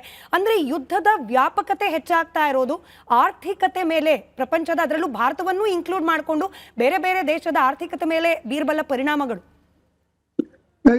ನೀವು ಹೇಳಿದಾಗೆ ಈ ಒಂದು ಏನು ಅವರ ಲಿಂಗಣ್ಣ ಅವ್ರು ಬಹಳ ಚೆನ್ನಾಗಿ ಹೇಳಿದ್ರು, ಬಿಕಾಸ್ ಇಸ್ ಮಿಲಿಟರಿ ಎಕ್ಸ್ಪರ್ಟ್, ನಾವೆಲ್ಲ ರಾಜಕೀಯ ವಿಶ್ಲೇಷಣೆ ಮಾಡೋರು. ಅವ್ರು ಹೇಳಿದ್ದು ಅವ್ರ ಸಿದ್ಧತೆ ಯಾವ ಮಟ್ಟದಲ್ಲಿ ಇದೆ ಅಂದ್ರೆ ಅಮೆರಿಕ ಮತ್ತು ಇಸ್ರೇಲ್ನವರು ಅಂಡರ್ ಎಸ್ಟಿಮೇಟ್ ಮಾಡಿದ್ರು ಅವ್ರನ್ನ. ಅದೇ ಅವ್ರದ್ದು ಆ ಮೂರ್ಖತನನೇ ಅದು. ಜೊತೆಗೆ ಈ ರೀತಿ ಉಲ್ಬಣ ಆಗುವ ರೀತಿಯಲ್ಲಿ ಆಕ್ರಮಣ ಮಾಡ್ತಕ್ಕಂಥದ್ರ ಬದಲು ನೆಗೋಸಿಯೇಷನ್ ಕರಿಬೋದಿತ್ತು. ಅವ್ರೇನ್ ಹೇಳಿದ್ರು, ನೆಗೋಸಿಯೇಷನ್ಗೆ ಇರಾನ್ ಅವರು ಒಪ್ತಾ ಇಲ್ಲ ಅಂತ ಹೇಳಿ. Iran was ready. ಖಮೇನಿ ಅವ್ರು ಬದುಕಿದ್ದಾಗ್ಲೇ ಬಹುಶಃ ಇದು ಒಂದು ರೀತಿಯಲ್ಲಿ ಬೇರೆ ಒಂದು ನ್ಯೂಟ್ರಲ್ ಪ್ಲೇಸ್ ನಲ್ಲಿ ಸೇರ್ಲಿಲ್ಲ. ಎರಡನೇದು ಏನಪ್ಪಾ ಅಂದ್ರೆ ಈ ಒಂದು ಪರಿಣಾಮ ಶ್ರೀಲಂಕಾದ ನೀವು ಹೇಳಿದ್ರೆ ಕರೆಕ್ಟ್. ನಾನು ಬೆಳಿಗ್ಗೆ ಆ ವಿಷಯ ತಿಳ್ಕೊಂಡಾಗ ಆಶ್ಚರ್ಯ ಆಯ್ತು. ಅಂದ್ರೆ ಎಲ್ಲಿವರೆಗೂ ಹೋಗ್ತಾ ಇದೆ ಅಂದ್ರೆ ಅವ್ರಿಗೆ ಒಂದಕ್ಕೆ ಭಯ ಹುಟ್ಟಿಸ್ತಾ ಇದ್ದಾರೆ. ಅವ್ರು ಏನು ಇರಾನ್ನವ್ರು ನಾವು ಗೆಲ್ತೀವಿ, ಅಮೆರಿಕ ಇಸ್ರೇಲ್ ನಲ್ಲಿ ಸೋಲ್ಸ್ತೀವಿ ಅಂತ ಅಲ್ಲ. ಅಮೆರಿಕಾದ ಈ ಮಿಲಿಟರಿ ಬೇಸ್ ಗಳನ್ನ ಧ್ವಂಸ ಮಾಡೋದ್ರ ಜೊತೆಗೆ ಅವ್ರಿಗೆ ಆಗಿರ್ತಕ್ಕಂಥ ಒಂದು ಆಯಿಲ್ ಸಪ್ಲೈ ಮಾಡ್ತಕ್ಕಂಥ ರಾಷ್ಟ್ರಗಳಿದೆ, ಅವ್ರಿಗೂ ಒಂದು ಎಚ್ಚರಿಕೆ ಕೊಟ್ಟ ಹಾಗೆ, ನೀವು ನಮ್ಮ ವಿರುದ್ಧ ಇವ್ರು ಮಾಡ್ತಾ ಇದ್ದಾರೆ, ನಮ್ಮ ಭೌಗೋಳಿಕ ಪ್ರದೇಶದಲ್ಲಿ ಈ ರೀತಿಯ ಒಂದು ನಿಮ್ಮ ಒಂದು ಆರ್ಥಿಕ ಲಾಭಕ್ಕೋಸ್ಕರ ನೀವು ಅವ್ರಿಗೆ ಶರಣಾಗಿದ್ದೀರಿ, ಆದ್ರೆ ನಮ್ಮ ಒಂದು ಇರಾನಿನ ಜನರ ಹಿತವನ್ನ ಕಾಪಾಡ್ತಕ್ಕಂಥದ್ದು ಮಾಡಿ ಅಂತಕ್ಕಂಥದ್ದು ಒಂದ್ ರೀತಿ ವಾದ, ಒಂದ್ ರೀತಿಯಲ್ಲಿ. ಎರಡನೇದು ಇರಾನ್ನಲ್ಲೇ ತಗೊಳ್ಳಿ, ಅಮೆರಿಕ ಎಷ್ಟು ರಾಂಗ್ ಸ್ಟ್ರಾಟಜಿ ಅಂದ್ರೆ ನೋಡಿ, ಅವ್ರು ಇದು ಟ್ವಿನ್ ಟವರ್ಸ್ ಹೊಡೆದಾಕಿದ್ರಲ್ಲ, ಅಲ್ಲೂ ಇಂಟೆಲಿಜೆನ್ಸ್ ಫೇಲ್ಯೂರ್, ಇಲ್ಲೂ ಇಂಟೆಲಿಜೆನ್ಸ್. ಹೆಂಗೆ ಅಂದ್ರೆ ಈ ರೆಜಿಮ್ ಚೇಂಜ್ ಅಂತ ಒಂದು ಮಾತು ಹೇಳಿದ್ರೆ ನೀವು ಬಿಗಿನಿಂಗ್ ನಲ್ಲಿ, ರೆಜಿಮ್ ಚೇಂಜ್ ಅಂತಕ್ಕಂಥದ್ದು ಆಟೋಮೆಟಿಕ್ ಆಗಿ ಆಗ್ಬಿಡುತ್ತೆ ಅಂತ ಹೇಳಿ. ವೆನಿಜುಲಾದಲ್ಲಿ ಇವತ್ತು ಪಪೆಟ್ ಗೌರ್ಮೆಂಟ್ ಇರ್ಬೋದು, ಆದ್ರೆ ಇರಾನಿನಲ್ಲಿ ಅವರ ದೇಶಭಕ್ತಿ ಆಮೇಲೆ ಆ ಒಂದು ರೆವಲ್ಯೂಷನರಿ ಗಾರ್ಡ್ಸ್ ಅಲ್ಲಿ ಇರ್ತಕ್ಕಂಥ ಒಂದು ನೆಟ್ವರ್ಕ್ ಇದೆಯಲ್ಲ, ಅವರು ಒಂದ್ ರೀತಿನಲ್ಲಿ ನಾನು ಬಹಳ ನಿಷ್ಪಕ್ಷಪಾತವಾಗಿ ಹೇಳಿದ್ರೆ ತುಂಬಾ ಫೆನೆಟಿಕಲ್ ಗಾರ್ಡ್ಸ್ ಅವರು. ದೇ ಆರ್ ರೆಡಿ ಟು ಜಿಹಾದಿ ಮೆಂಟಾಲಿಟಿ ಅನ್ನೋಕ್ಕಿಂತ ಅವರ ದೇಶಕ್ಕೋಸ್ಕರ. ಇರಾನ್ ಅವ್ರು ಹೇಳಿದ್ರಲ್ಲ, ಬುದ್ಧಿವಂತರು ಅವ್ರು ಜಾಣರು ಅಂತಕ್ಕಂಥದ್ದು ನಟರಾಜ್ ಗೌಡ್ರು ಮಾತನ್ನು ಹೇಳಿದ್ರು, ನಿಜ, ಅದು 100% ನಿಜ. ಇರಾನ್ ಅವ್ರನ್ನ ಮೂರ್ಖರು ಅಥವಾ ಪಾಕಿಸ್ತಾನದಲ್ಲಿ ಇರ್ತಕ್ಕಂಥ ಗುಡ್ಡಗಾಡಿನ ಜನ ಅಂತ ತಿಳ್ಕೊಬೇಡಿ. ಅದರಿಂದ ಇರಾನ್ ನಲ್ಲಿ ರೆಜಿಮ್ ಚೇಂಜ್ ಯಾಕಾಗಲ್ಲ ಅನ್ನೋದಕ್ಕೆ ಜಸ್ಟ್ ಕೆಲವು ಸೆಕೆಂಡ್ಸ್ ಅಲ್ಲಿ ಹೇಳ್ತೇನೆ. ಯಾಕಂದ್ರೆ ಅಲ್ಲಿ 3 ಭಾಗ ಆಗಿದೆ ಜನ. ಒಂದು ಖಮೇನಿ ಕಡೆಗೆ ಇರ್ತಕ್ಕಂಥದ್ದು ಮೆಜಾರಿಟಿ ಅಂತ ಕಾಣುತ್ತೆ, ಆದ್ರೆ ಭಯದಿಂದ ಅವರು ಖಮೇನಿ ಅವರ ಒಂದು ರೆವಲ್ಯೂಷನರಿ ಗಾರ್ಡ್ ಅವರ ಹಿಡಿತದಲ್ಲಿದ್ದಾರೆ. ಯಾಕಂದ್ರೆ ಅಲ್ಲಿ ತಕ್ಷಣ ಅವ್ರನ್ನ ಅರೆಸ್ಟ್ ಮಾಡಿ within 1 week they will be put to death. ಆ ರೀತಿಯ ಒಂದು ಕ್ರಮವನ್ನ ಮೊದಲಿಂದ ಅನುಸರಿಸ್ಕೊಂಡು ಬಂದಿದ್ದಾರೆ. ಮತ್ತೆ ಅದರ ಬಗ್ಗೆ ಹೆಚ್ಚಿನ ಮಾಹಿತಿ ಅಂತಕ್ಕಂಥದ್ದನ್ನ ಅನೇಕ ಮೂಲಗಳಿಂದ ನಾವು ತಿಳ್ಕೊಬಹುದು. ಎರಡನೇದು, ರಾಜ ಪೇಲ್ವಿ ಇದ್ರಲ್ಲ, ಅವರ ಆಳ್ವಿಕೆ ಬೆಂಬಲಿಸ್ತಕ್ಕಂಥ ಜನ, ಬಹುಶಃ ಅದು 30-40 ವರ್ಷದಿಂದ ಆ ಒಂದು ಪರಂಪರೆಯನ್ನ ನಂಬಿತಕ್ಕಂಥವರು ಸ್ವಲ್ಪ ಭಾಗ ಜನ ಇದ್ದಾರೆ, ಅಂದ್ರೆ ಎರಡನೇ ಭಾಗ. ಇನ್ನು ಮೂರನೇದು ಮಹಿಳೆಯರು, ನಿಮ್ಮಂತ ಮಹಿಳೆಯರು, ಹೆಚ್ಚಾಗಿ ಯುವಕರು ಮತ್ತೆ ಜನರೇಷನ್ ಅಂತ ಹೇಳ್ತೀವಲ್ಲ, ಇವರುಗಳು ಸ್ವಾತಂತ್ರ್ಯ ಮತ್ತು ಪ್ರಜಾಪ್ರಭುತ್ವದ ರೀತಿಯಲ್ಲಿ, ಅಂದ್ರೆ ಅವ್ರಿಗೆ ಇವತ್ತು ಮಧ್ಯಾಹ್ನ ಇವರು ಇಸ್ಲಾಮಿಕ್ ರಿಪಬ್ಲಿಕ್ ಪ್ರತಿನಿಧಿ ಮಾತಾಡ್ತಾ ಇದ್ರು, ಭಾರತದ ಬಗ್ಗೆ ನಮಗೆ ಪೂರ್ಣವಾದ ಗೌರವ ಇದೆ, ಆ ಪ್ರಜಾಪ್ರಭುತ್ವದ ಬಗ್ಗೆ ಮೆಚ್ಚುಗೆ ಇದೆ, ಅಲ್ಲಿನ ಜನರ ಒಂದು ರಕ್ಷಣೆಯನ್ನ ಆ ದೇಶ ಕಾಪಾಡ್ಕೊಂಡು ಬಂದಿರತಕ್ಕಂಥದ್ದು ಪ್ರಜಾಪ್ರಭುತ್ವದ ರೀತಿಯಲ್ಲಿ ಅಂತ ಅವ್ರು ಹೇಳಿ, ಭಾರತದ ಒಂದು ಪ್ರಜಾಪ್ರಭುತ್ವದ ಪ್ರಶಂಸಿಸ್ತಕ್ಕಂಥವ್ರು ತಮ್ಮಲ್ಲೇ ಪ್ರಜಾಪ್ರಭುತ್ವವನ್ನು ಬಿಡ್ತಾ ಇಲ್ಲ, ಅಂತ ಅವಕಾಶ ಕೊಡ್ತಾ ಇಲ್ಲ. ಅಂದ್ರೆ ಮಹಿಳೆಯರು ಅವರು ಬುರ್ಕಾ ಹಾಕೊಂಡು ಅಥವಾ ಯಾವುದೇ ರೀತಿಯಲ್ಲಿ ಬೇರೆ ರೀತಿ ಭಾಗವಹಿಸಿದ ರೀತಿಯಲ್ಲಿ ಅವರಿಗೆ ಏನ್ ಹಿನ್ನಡೆ ಆಗಿದೆ ಅದು ಒಳಗಡೆ ಕುಣಿತಾ ಇದೆ. ಅದರಿಂದ ಈ 3 ಭಾಗಗಳನ್ನ ಅಮೆರಿಕ ಟ್ಯಾಕಲ್ ಮಾಡ್ಲಿಕ್ಕೆ ಅಥವಾ ಇಸ್ರೇಲ್ ಮಾಡ್ಲಿಕ್ಕೆ ಸಾಧ್ಯ ಇಲ್ಲ. ಅಂದ್ರೆ ಏನಾಯ್ತು, ಅಲ್ಲಿನ ಜನರ ಒಂದು ವಿಶ್ವಾಸವನ್ನ, ಆಮೇಲೆ ಆಲ್ಟರ್ನೇಟಿವ್ ನಾಯಕರೇ ಇಲ್ಲ ಅಲ್ಲಿ. ಇರಾನ್ ನಲ್ಲಿ ಖಮೇನಿ ಇದ್ದಾರೆ ಅಷ್ಟೇ, ಬಿಕಾಸ್ ರೆವಲ್ಯೂಷನರಿ ಗಾರ್ಡ್ ಇರೋದ್ರಿಂದ. ಪ್ರಜಾಪ್ರಭುತ್ವವನ್ನ, ರಾಜತ್ವ ಅಲ್ಲ, ಡಿಕ್ಟೇಟರ್ಶಿಪ್ ಅಲ್ಲ, ಇಸ್ಲಾಮಿಕ್ ರಿಪಬ್ಲಿಕ್, ಪ್ರಜಾಪ್ರಭುತ್ವವನ್ನ ತರ್ತಕ್ಕಂತ ಜನರು ಅಲ್ಲಿ ಇರ್ತಾ ಇರ್ತಕ್ಕಂಥದ್ದು ಅಥವಾ ಅವ್ರಿಗೆ ಅವಕಾಶ ಇಲ್ಲದೆ ಇರ್ತಕ್ಕಂಥದ್ರಿಂದ ಇನ್ನೂ ಒಂದು ಕೆಲವು ವರ್ಷಗಳ ಕಾಲ ಖಮೇನಿ ಅವರ ಆಡಳಿತ ಮುಂದುವರಿಯುತ್ತೆ. ಎಲ್ಲಿವರೆಗೆ ಈ ಒಂದು ರೆವಲ್ಯೂಷನರಿ ಗಾರ್ಡ್ಸ್ ಅಲ್ಲಿ ಡಿವಿಷನ್ ಆಗೋದಿಲ್ವೋ, ಅವರಲ್ಲಿ ಏನಿದೆ ಪ್ರಜಾಪ್ರಭುತ್ವದ ಬಗ್ಗೆ ಒಲವು ಬರ್ತಕ್ಕಂಥ ಯುವಕರು ಬರೋದಿಲ್ವೋ, ಅಲ್ಲಿವರೆಗೂ ಈ ಸ್ಟೇಲ್ಮೇಟ್, ಈ ಒಂದು ಸಂದಿಗ್ಧ ಪರಿಸ್ಥಿತಿ ಅಂತಕ್ಕಂಥದ್ದು ಮುಂದುವರಿಯುತ್ತೆ. ಅದರಿಂದ ಈ ಒಂದು ಸನ್ನಿವೇಶದಲ್ಲಿ ನೀವು ಹೇಳಿದಾಗ ಆರ್ಥಿಕವಾಗಿ ಅನೇಕ ರೀತಿಯ ನಷ್ಟ ಆಗಿದೆ, ಆಗುತ್ತೆ. ಭಾರತದಲ್ಲಿ 40 ದಿವಸಗಳಿಗೆ ಆಗುವಷ್ಟು ಆಯಿಲ್ ಇಟ್ಕೊಂಡಿದ್ದಾರೆ. ಆದ್ರೆ ಇಲ್ಲಿ ಮುಖ್ಯವಾಗಿ ಈ ಹೊರ್ಮುಜ್ ಸ್ಟ್ರೈಟ್ ಮೂಲಕ ಹೋಗ್ತಕ್ಕಂಥ 3 ರಾಷ್ಟ್ರಗಳಿಗೆ ಅವು ಆಯಿಲ್ ಅನ್ನ ಸಪ್ಲೈ ಮಾಡ್ತವೆ. ಅಂದ್ರೆ ಜಗತ್ತಿನ 20% ಆಯಿಲ್ ಅಂದ್ರೆ ಸಪ್ಲೈ ಹೋಗ್ತಕ್ಕಂಥ ಹಡಗುಗಳು ಇದ್ರ ಮೂಲಕ ಹೋಗ್ಬೇಕು. ಆದ್ರೆ ಬಟ್ ಈಗ ರಷ್ಯಾ ಭಾರತಕ್ಕೆ ಆಯಿಲ್ ಸಪ್ಲೈ ಮಾಡೋ ಭರವಸೆಯ ಮಾತುಗಳನ್ನ ಆಡ್ತಿರೋದು. Will it be enough sir? ರಷ್ಯಾದ ಸಹಾಯ ಸಾಕಾಗೋಷ್ಟು ಆಗುತ್ತಾ ಅಂತ ಹೇಳಿ? ರಷ್ಯನ್ ಸಹಾಯ ಸಾಕಾಗೋದಕ್ಕಿಂತ ನಾವು ಇರಾನ್ ಜೊತೆಗೆ ಒಂದು ರೀತಿಯಲ್ಲಿ ಮಾತುಕತೆಯನ್ನ ನಡೆಸಬಹುದು. ಕಾರಣ ಏನು, ನಮಗೆ ಇರಾನ್ ನಿಂದ ಈ ಆಯಿಲ್ ಅನ್ನ ಬೇರೆ ರೂಟ್ ಇಂದ ತರ್ತೀವಿ ಅಂತ ಹೇಳ್ತಾರೆ ಟ್ರಂಪ್ ಮಾತುಕಂಡ್ರೆ ಕಟ್ಕೊಂತ ಹೋದ್ರೆ ನಾವು 100ರಷ್ಟು ಸಾಲ ಮಾಡಿ ಜೀವನ ಮಾಡ್ಬೇಕಾಗತ್ತೆ. ಅದರಿಂದ ಎಷ್ಟು ಬೇಗ ಇದು ಸಾಧ್ಯವೋ ಅಷ್ಟು ಬೇಗ ಅದನ್ನ ಒಂದು ರೀತಿಯ ಮಾತುಕತೆಯ ಮೂಲಕ ಬಹುಶಃ ಅಥವಾ ಮಾತುಕತೆ ಮೂಲಕ ಬಗೆಹರಿಸಿಕೊಂಡ್ರೆ ಎಲ್ರಿಗೂ ಅನುಕೂಲ ಆಗುತ್ತೆ, ಇನ್ಕ್ಲೂಡಿಂಗ್ 14 ಅಥವಾ GCC ರಾಷ್ಟ್ರಗಳೇನಿದ್ದಾರೆ ಅವರು ಸಹ ಇದಕ್ಕೆ ಅಮೆರಿಕದ ಮೇಲೆ ಒತ್ತಡವನ್ನೇ ಇರ್ಬೇಕು. ಆದ್ರೆ ಅಮೆರಿಕಕ್ಕೆ ಏನಾಗ್ಬಿಟ್ಟಿದೆ, ಒಂದು ರೀತಿ ಮುಖಭಂಗ ಆಗೋಗಿದೆ. ಲಿಂಗಣ್ಣ ಅವ್ರು ಹೇಳಿದಂಗೆ ಇರಾನಿನ ಸಿದ್ಧತೆ, ಅವರ ಇಂಟೆಲಿಜೆನ್ಸ್ ಅಮೆರಿಕ ಮತ್ತು ಇಸ್ರೇಲ್ನ ಇಂಟೆಲಿಜೆನ್ಸ್ ಅನ್ನ ಸರ್ಪಾಸ್ ಮಾಡಿದೆ. ಆ ದೃಷ್ಟಿಯಿಂದ ಅಂದ್ರೆ ಇನ್ನೊಂದು ಮಾತು ಏನಂದ್ರೆ, ಈ ಸ್ಟ್ರೈಟ್ ಆಫ್ ಹೊರ್ಮುಜ್ ಬಗ್ಗೆ ಇರಾನ್ ತಪ್ಪು ಮಾಡ್ತಾ ಇದೆ. ಯಾಕಂದ್ರೆ 1998ರಲ್ಲಿ ಇರಾನ್ ಒಂದು ಅಗ್ರಿಮೆಂಟ್ ಅನ್ನ ಮಾಡಿ ಒಪ್ಕೊಂಡಿದ್ರು. ಏನು, ಈ ಒಂದು ಗಲ್ಫ್ ಇದು ಸ್ಟ್ರೈಟ್ ಇದೆಯಲ್ಲ, ಇದ್ರ ಮೂಲಕ ಹಡಗುಗಳು ಹೋಗ್ಬೇಕು, ಓಪನ್ ಸಿ, ಮುಕ್ತ ಸಮುದ್ರ. ಈ ಒಂದು ರೈಟ್ ಆಫ್ ಪ್ಯಾಸೇಜ್ ಅಂತಕ್ಕಂಥದ್ದು, ಇನ್ನೋಸೆಂಟ್ ಪ್ಯಾಸೇಜ್ ಅಂತ ಹೇಳ್ತೀವಿ ಇಂಟರ್ನ್ಯಾಷನಲ್. ಈ ರೈಟ್ ಆಫ್ ಇನ್ನೋಸೆಂಟ್ ಪ್ಯಾಸೇಜ್ ಎಲ್ಲ ರಾಷ್ಟ್ರಗಳಿಗಿದೆ. ಅಲ್ಲಿರ್ತಕ್ಕಂಥ 58 ಕಿಲೋಮೀಟರ್ ಈ ಪ್ಯಾಸೇಜ್ ಏನಿದೆ ಅದನ್ನ ಇರಾನ್ ತನ್ನ ಹತೋಟಿಗೆ ಅಥವಾ ಒಂದು ರೀತಿ ಅದನ್ನ ಬೆದರಿಸುವ ರೀತಿಯಲ್ಲಿ ಮಾಡ್ತಕ್ಕಂಥ ತಪ್ಪು. ಅದನ್ನ ಈ ಒಂದು ಸನ್ನಿವೇಶದಲ್ಲಿ, ಯುದ್ಧದಲ್ಲಿ ಕಾನೂನಿಗೆ ನೀತಿಗೆ ಯಾರು ಬೆಲೆ ಕೊಡ್ತಾರೆ? ಅದರಿಂದ ಅಂದ್ರೆ ನಮ್ಮ ಅಂಗಳದಲ್ಲೇ ಬೆಂಕಿ ಬಿದ್ದಿರುವಾಗ ಯೂಶಲಿ ಆ ಬೆಂಕಿಯನ್ನು ಆರಿಸ್ತೀವಿ, ಬೇರೆಯವ್ರ ಮನೆ ಬೆಂಕಿನ ಆರಿಸೋದು ಆಮೇಲಿಂದು ಅಂತ ಹೇಳಿ. Anyway Sharif sir, coming back, ಈಗ ಖಟ್ಟರ್ವಾದಿ ಅನ್ನೋ ಕಾರಣಕ್ಕೇನೆ ಖೊಮೇನಿಯನ್ನ ಅಟ್ಯಾಕ್ ಮಾಡಲಾಯಿತು ಅನ್ನೋ ವಾದ ಕೂಡ ಇದೆ. ಹಾಗಿದ್ದಿದ್ರೆ ಮುಸಲ್ಮಾನರು ಎಲ್ಲರೂ ಕೂಡ ಶಿಯಾ ಸುನ್ನಿ ಅನ್ನೋ ಆ ವ್ಯತ್ಯಾಸವನ್ನ ಬಿಟ್ಟು ಇರಾನ್ನ ಪರವಾಗಿ ನಿಲ್ಬೇಕಾಗಿತ್ತು. ಜಾಗತಿಕವಾಗಿ ನೋಡಿದ್ರೆ ಆ ದೃಷ್ಟಿಕೋನ ಕೂಡ ವರ್ಕ್ ಆಗ್ತಿಲ್ಲ ಇಲ್ಲಿ ಅಂತ ಹೇಳಿ. ಅಂದ್ರೆ ಒಗ್ಗಟ್ಟಿನ ಬೆಂಬಲ ಇರಾನ್ಗೆ ಸಿಗ್ತಾ ಇಲ್ಲ. ಖಂಡಿತ ಒಗ್ಗಟ್ಟಿನ ಬೆಂಬಲ ಸಿಗ್ತಿಲ್ಲ ಅಂತ ಗೊತ್ತಾಗಿದೆ. ಅದಕ್ಕೆ ಒಂದು ಉದಾಹರಣೆ ಕೊಡಬೇಕಾಗಿದ್ರೆ, 4 ಹಸು ಬಂದು ಒಂದು ಕಡೆ ಇತ್ತು ಪ್ರಾಣಿಗಳು. ಆವಾಗ ಹುಲಿ ಬರುವಾಗ 3 ತಪ್ಸ್ಕೊಂಡು ಹೋಯ್ತು, ನಾವು ನಮ್ಮನ್ನು ಕಾಪಾಡ್ಕೊಳ್ಳೋಣ ಅಂತ. 1 ಸಿಕ್ಕಾಕೊಳ್ತು. ಅದೇ ರೀತಿ 3 ಇತ್ತು, ಅದು ಮುನ್ನೊಂದು ಬಾರಿ ಹುಲಿ ಬಂತು, 2 ತಪ್ಸ್ಕೊಳ್ತು, 1 ಸಿಕ್ಕಾಕೊಳ್ತು. ಅದೇ ರೀತಿಯೇ ಇವತ್ತಿಗೆ ಎಲ್ಲ ಅರಬ್ ದೇಶಗಳು ನಾವು ತಪ್ಸ್ಕೊಳ್ಳೋಣ ಅಂತ ಅವ್ರು ಪ್ರಯತ್ನ ಮಾಡ್ತಾ ಇದಾರಲ್ಲ, ಎಲ್ಲರೂ ಸಿಕ್ಕಾಕೊಳ್ತಾರೆ. ಎಲ್ಲರೂ ಒಂದು ಲೈನ್ ಬಿಟ್ಟು ಇನ್ನೊಂದು ಲೈನ್ ಹಂಗೆ ಟಿಕ್ ಬೈ ಟಿಕ್ ನಡೀತಾನೆ ಇರ್ತೀವಿ, ನೀವು ನೋಡ್ತಾ ಇರಿ.